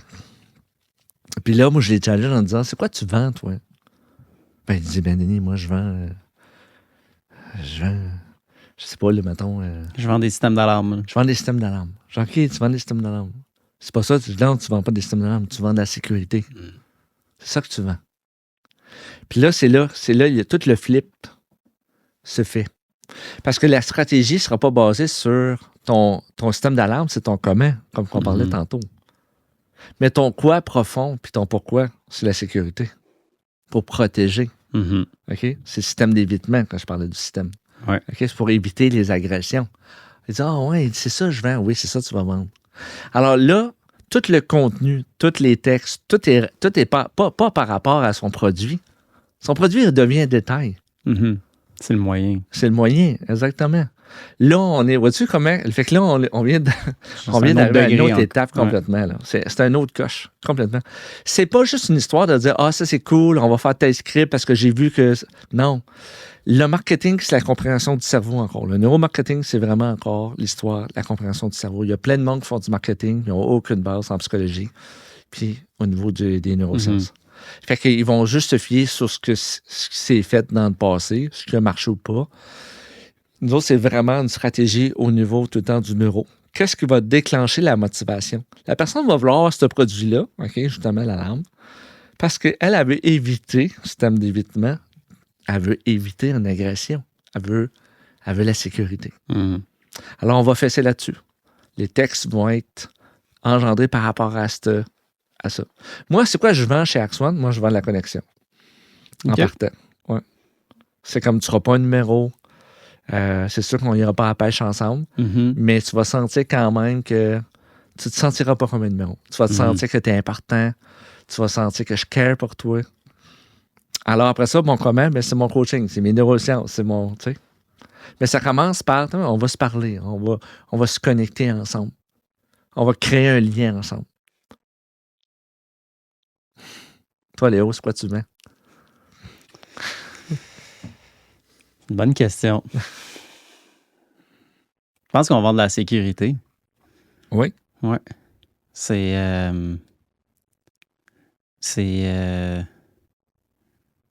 la paix d'esprit, la sécurité, ça. Oui. Oui. Je pense que c'est ça qu'on vend. Oui. La confiance. Oui. Je pense pas que c'est la connexion. Je pense que c'est plus du bord de la paix d'esprit. OK. Nos investisseurs ressentent pas le besoin de nous appeler tous les jours puis de checker tout ce qui se passe. Je pense que c'est ça qu'ils recherchent. Ils veulent qu'il y ait quelqu'un qui s'occupe de leur épargne, en qui ils ont confiance, puis qui n'ont pas besoin de checker derrière tout le temps. Je pense que c'est la sécurité qu'on vend. Fait que là, après ça, là, une fois que tu sais ça, là, toute ta stratégie, en fait, de vente puis de marketing, OK, est déployée par rapport à ça. Alors, parler, en fait, de tes produits, c'est un détail, quasiment. Ça devient un détail. C'est simple après. Parce qu'on répond à un réel besoin. Tout revient à un besoin. Super intéressant. Neuromarketing. Oui, puis après ça, il y a plein d'autres principes en neuromarketing, comment déclencher la motivation. Tu sais, il y a beaucoup de monde qui utilise justement le deuxième besoin du cerveau, qui est la recherche, en fait, de la satisfaction. Tu sais, on le voit beaucoup sur les réseaux sociaux, tu sais, qui est très, très utilisé, déclenche la dopamine, puis là, ils vont te faire croire telle technique, tu vas atteindre telle affaire. Fait que là on veut, en fait, tu sais, je pourrais dire, profiter, en fait, de cette fenêtre-là qui s'ouvre avec la personne, avec sa motivation. Puis là, il la jette, puis là, il réalise en fin de compte que c'était pas tout à fait qui était bon pour eux parce qu'ils ont fait un achat impulsif parce que la satisfaction, la dopamine, va déclencher de l'impulsivité aussi. Alors, tu sais, ça dépend, tu sais, dans ton... Ben oui, je veux satisfaire mes clients, puis oui, je veux les sécuriser, tu sais. Mais à la base, ça part sur quoi? C'est quoi tu vends, toi? Tu sais? C'est quoi que tu veux vivre aussi en tant que commerçant, tu sais? Ben oui. T'as-tu envie de manipuler le monde à faire des achats impulsifs puis bâtir une business là-dessus? Tu sais, c'est ça que tu veux vraiment? Probablement pas. Tu sais, je pense pas qu'il y ait grand monde que, tu sais, souvent, ils vont finir par utiliser des tactiques et tout pour l'utiliser de manière qui, au final, les satisferont pas dans leur valeur profonde à eux. Donc, c'est ça qui est intéressant, de faire l'introspection sur toi-même d'abord, sur qu'est-ce que tu veux vivre comme expérience de commerçant. Tu sais. C'est quoi pour toi une business qui aurait du succès, qui te ferait vivre une belle expérience? Oui.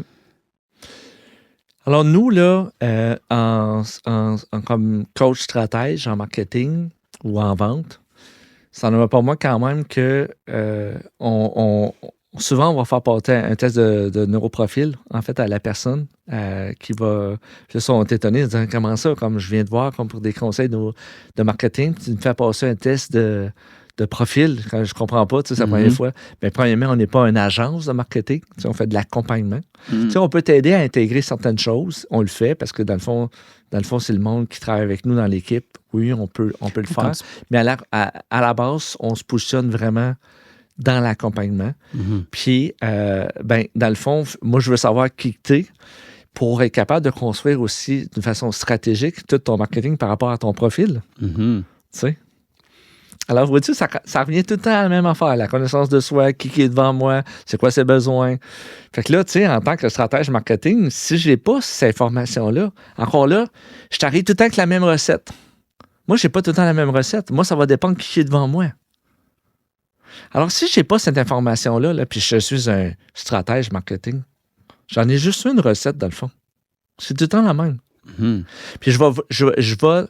Puis là, toi, tu vas m'engager parce que, tu sais, j'ai peut-être un certain succès, mais ça ne veut pas dire que ça va être bon pour moi, ce que tu vas me proposer.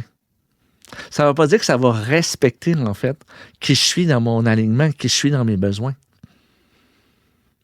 Fait que là, je vais avancer là-dedans, je vais investir. Fait que là, je vais dire, puis j'ai investi, je peux pas lâcher. Puis là, j'avance, puis là, je me dis, ouais, il me semble que c'est pas moi.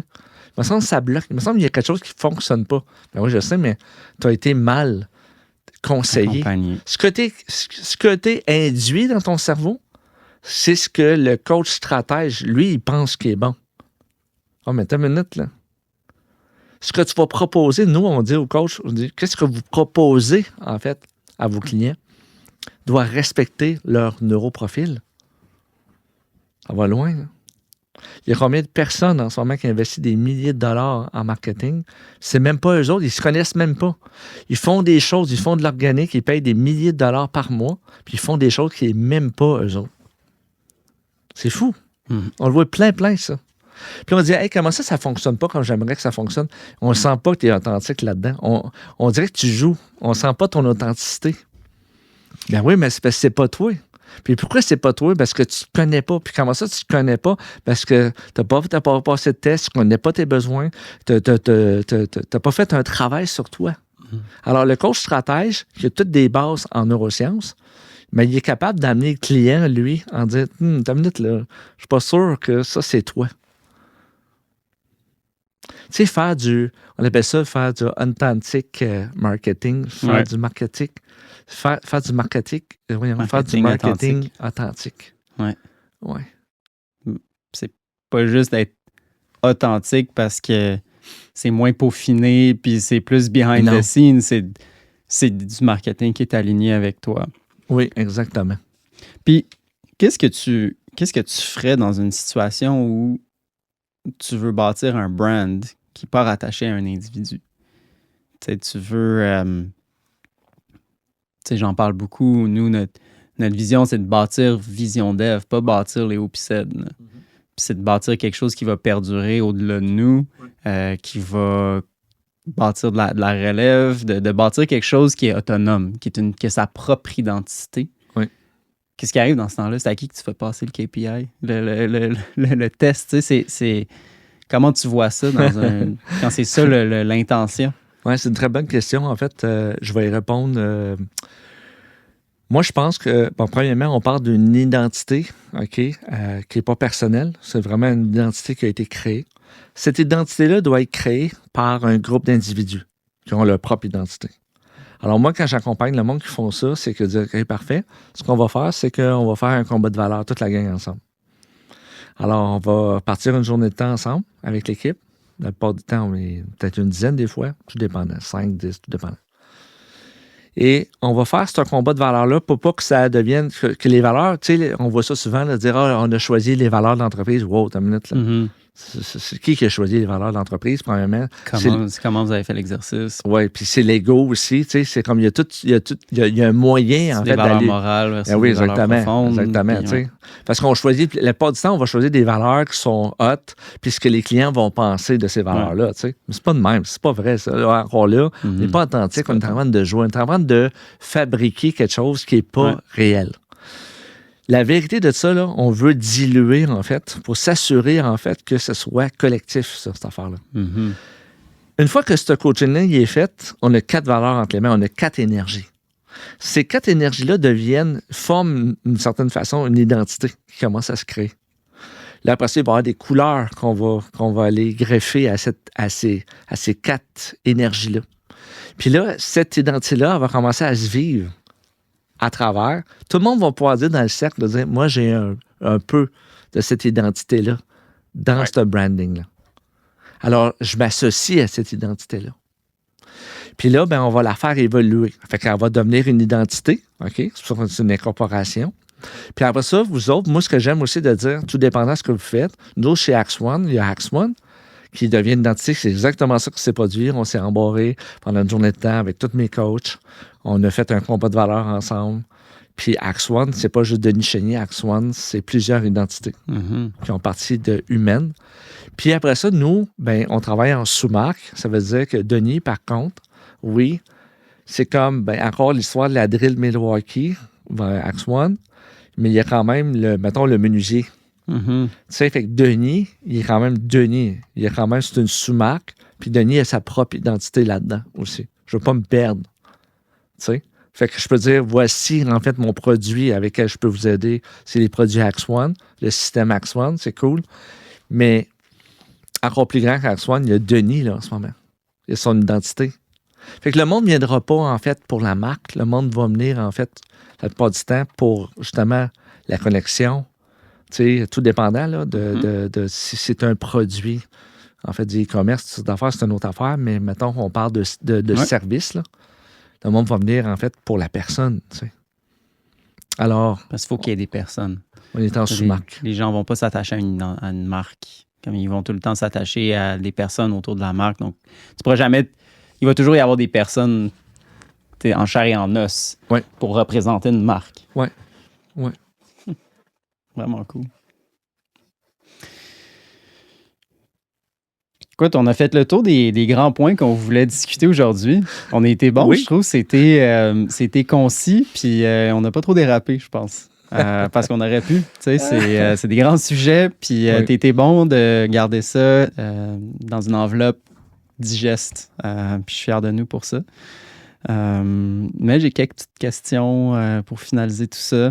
Donc, Denis, qu'est-ce que tu aimerais que les entrepreneurs retiennent le plus après t'avoir écouté aujourd'hui? Hey boy. Dans le fond, tu sais, ce qui retient le plus, premièrement, Axe One, OK, qui est justement mon entreprise, le nom de mon entreprise. Axe One, ça veut dire One, c'est l'être, l'axe de l'être.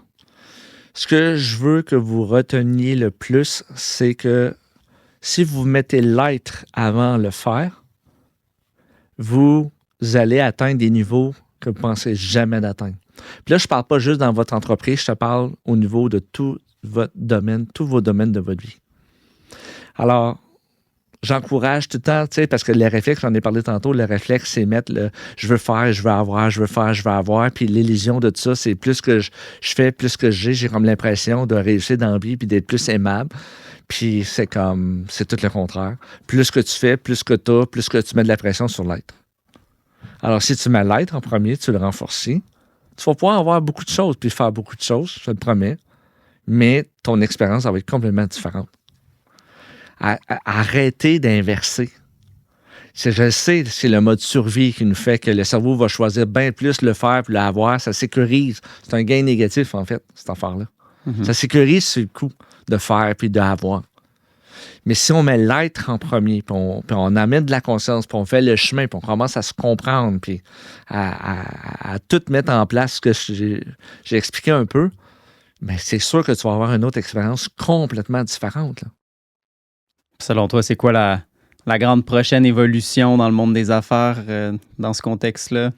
Je suis persuadé, là, il n'y a pas juste moi qui en parle, là. Il y avait une spécialiste à radio, fait quelques mois, là, il parlait justement de l'intelligence artificielle qui est en train de prendre bien des jobs, tout ça. Puis les jobs aussi deviennent de plus en plus... en fait, le bon personnel devient de plus en plus rare. Elle disait, en fait, c'est une spécialiste en ressources humaines, qu'elle disait, ce ne sera plus juste le salaire, en fait, qui va dépendre des conditions. Ça va être vraiment, en fait, tous les niveaux, en fait, du caring, en fait, à l'intérieur de l'entreprise, toute la culture dans l'entreprise. Mm-hmm. Fait qu'en Europe, ils sont déjà rendus là. Eux autres, en Europe, là, ils ont des chambres, en fait, de méditation, de repos, de lecture, tu sais, c'est fou, des gyms. Ils font moins d'heures aussi. Ils font moins d'heures, ils ont des... Tout en maintenant un niveau de productivité oui. qui clenche le Canada, là, oui. En moins d'heures. Je crois sincèrement là, que l'humain, là, avec tout le développement personnel aussi, là, que veut pas, là, on est rendu de plus en plus conscient. T'sais. Je suis persuadé que dans quelques années, l'humain va prendre encore plus de place dans les entreprises. Il y a une loi justement qui vient de passer au gouvernement. Là, je ne sais pas trop c'est quoi la loi pour justement, si tu as trop de stress, si ton employé ne prend pas soin de toi au niveau psychologique, émotionnel. Si ton employeur ne prend pas soin de toi. Oui, si ton employeur, oui, exactement. Mettons, ton employeur te met trop de stress, te pousse à faire des choses qui vont à l'encontre de toi émotionnellement, ben il pourrait y avoir des recours contre l'employeur. T'sais. Ça s'en vient de plus en plus. Alors, nous, on est déjà là-dedans. Là, on est déjà dans ce mindset-là. En Europe, ils sont déjà là. Il y a quelques places aussi aux États-Unis. Mais en Suisse aussi, c'est beaucoup. C'est déjà tout installé. Là. Ce qui s'en vient, c'est ça. on va mettre de plus en plus l'être en numéro 1. Puis je le souhaite. Tu avais nominé Justin Bois la dernière fois que tu es venu. Oui. Ouais. Ben, je t'inviterai à nominer quelqu'un d'autre si tu as quelqu'un en tête. Tu nous as amené des bons invités jusqu'ici. Eh boy. Qu'est-ce que tu aimerais entendre parler? Je m'étais Je pas suis préparé ouvert. pour celle-là. Si tu n'étais pas préparé pour celle-là, Ouais. si t'as personne, c'est pas grave. Ça peut être Moi, j'en ai une. OK. C'est une femme, super. merveilleuse en plus. Ma conjointe, Martine Poirier. Oui. Quelle bonne idée. Ouais. All right. Puis vous allez pouvoir parler, en fait, d'intelligence relationnelle. Mm-hmm. Puis, tu sais, ce qui est hot avec ça, c'est qu'elle est spécialisée, en fait, en intelligence relationnelle, mais surtout avec les couples preneurs. Alors, je pense quelle que... bonne idée. Ouais, je pense J'y que... avais pas pensé. Ouais, je pense que ça va être un podcast bien spécial. Mm-hmm. Ça va rejoindre beaucoup de monde parce que la vérité de ça, que ta femme ne soit pas dans la même entreprise que toi, être un entrepreneur, ça impacte le couple. Mm-hmm. Tu sais, on a parlé tantôt de complètement. l'obsession, je parlais de lâcher, j'arrive chez nous, je suis brûlé. Alors, je pense que vous allez avoir un bon podcast. Sans aucun doute. Tu m'as dit ça, je suis vendu. C'est définitivement une conversation qui va être fascinante. Ouais. Puis surtout encore dans le contexte de l'entrepreneuriat, c'est super. Excellent. Mais Denis, un gros merci, merci. pour le temps que tu nous as donné aujourd'hui. C'était fascinant. C'était hyper constructif. On est moins allé dans ton parcours, on est plus allé dans la neuroscience. Ouais. Puis tu as dressé un beau portrait de ce que c'est, mais aussi on a eu plein de bons trucs. J'ai pris des notes, j'ai plein de bonnes idées. Donc, je vais me contrôler pour essayer de dormir cette nuit puis pas penser à ça toute la nuit. Mais merci encore beaucoup pour tout ce que tu m'as apporté, ce que tu as apporté à Cédric, puis ce que tu apportes à plein d'entrepreneurs. Mais écoute, merci à vous autres aussi, à toute l'équipe. Écoute, je suis choyé d'avoir venu 2 fois en fait, dans votre podcast. S'il y a un 3e round à un moment donné, ça me fait plaisir. Écoute, fait que merci pour votre confiance, puis on se revoit à quelque part. À la prochaine. Merci. Notre podcast est propulsé par le CIQ, le Club d'investisseurs immobiliers du Québec, là où tout a commencé pour nous. Utilisez le code promo VisionDev sur leur site web pour des rabais exclusifs. Alors voici un autre excellent épisode qui se termine. J'espère que ça vous a plu. Et si c'est le cas, allez like, abonnez-vous à notre chaîne, laissez-nous 5 étoiles sur Spotify et surtout, on adorerait lire vos commentaires. Nos invités sont faciles à rejoindre, ils veulent vous parler, n'hésitez pas à les contacter. Alors sur ce, je vous dis à la prochaine et encore une fois, un gros merci d'écouter notre contenu.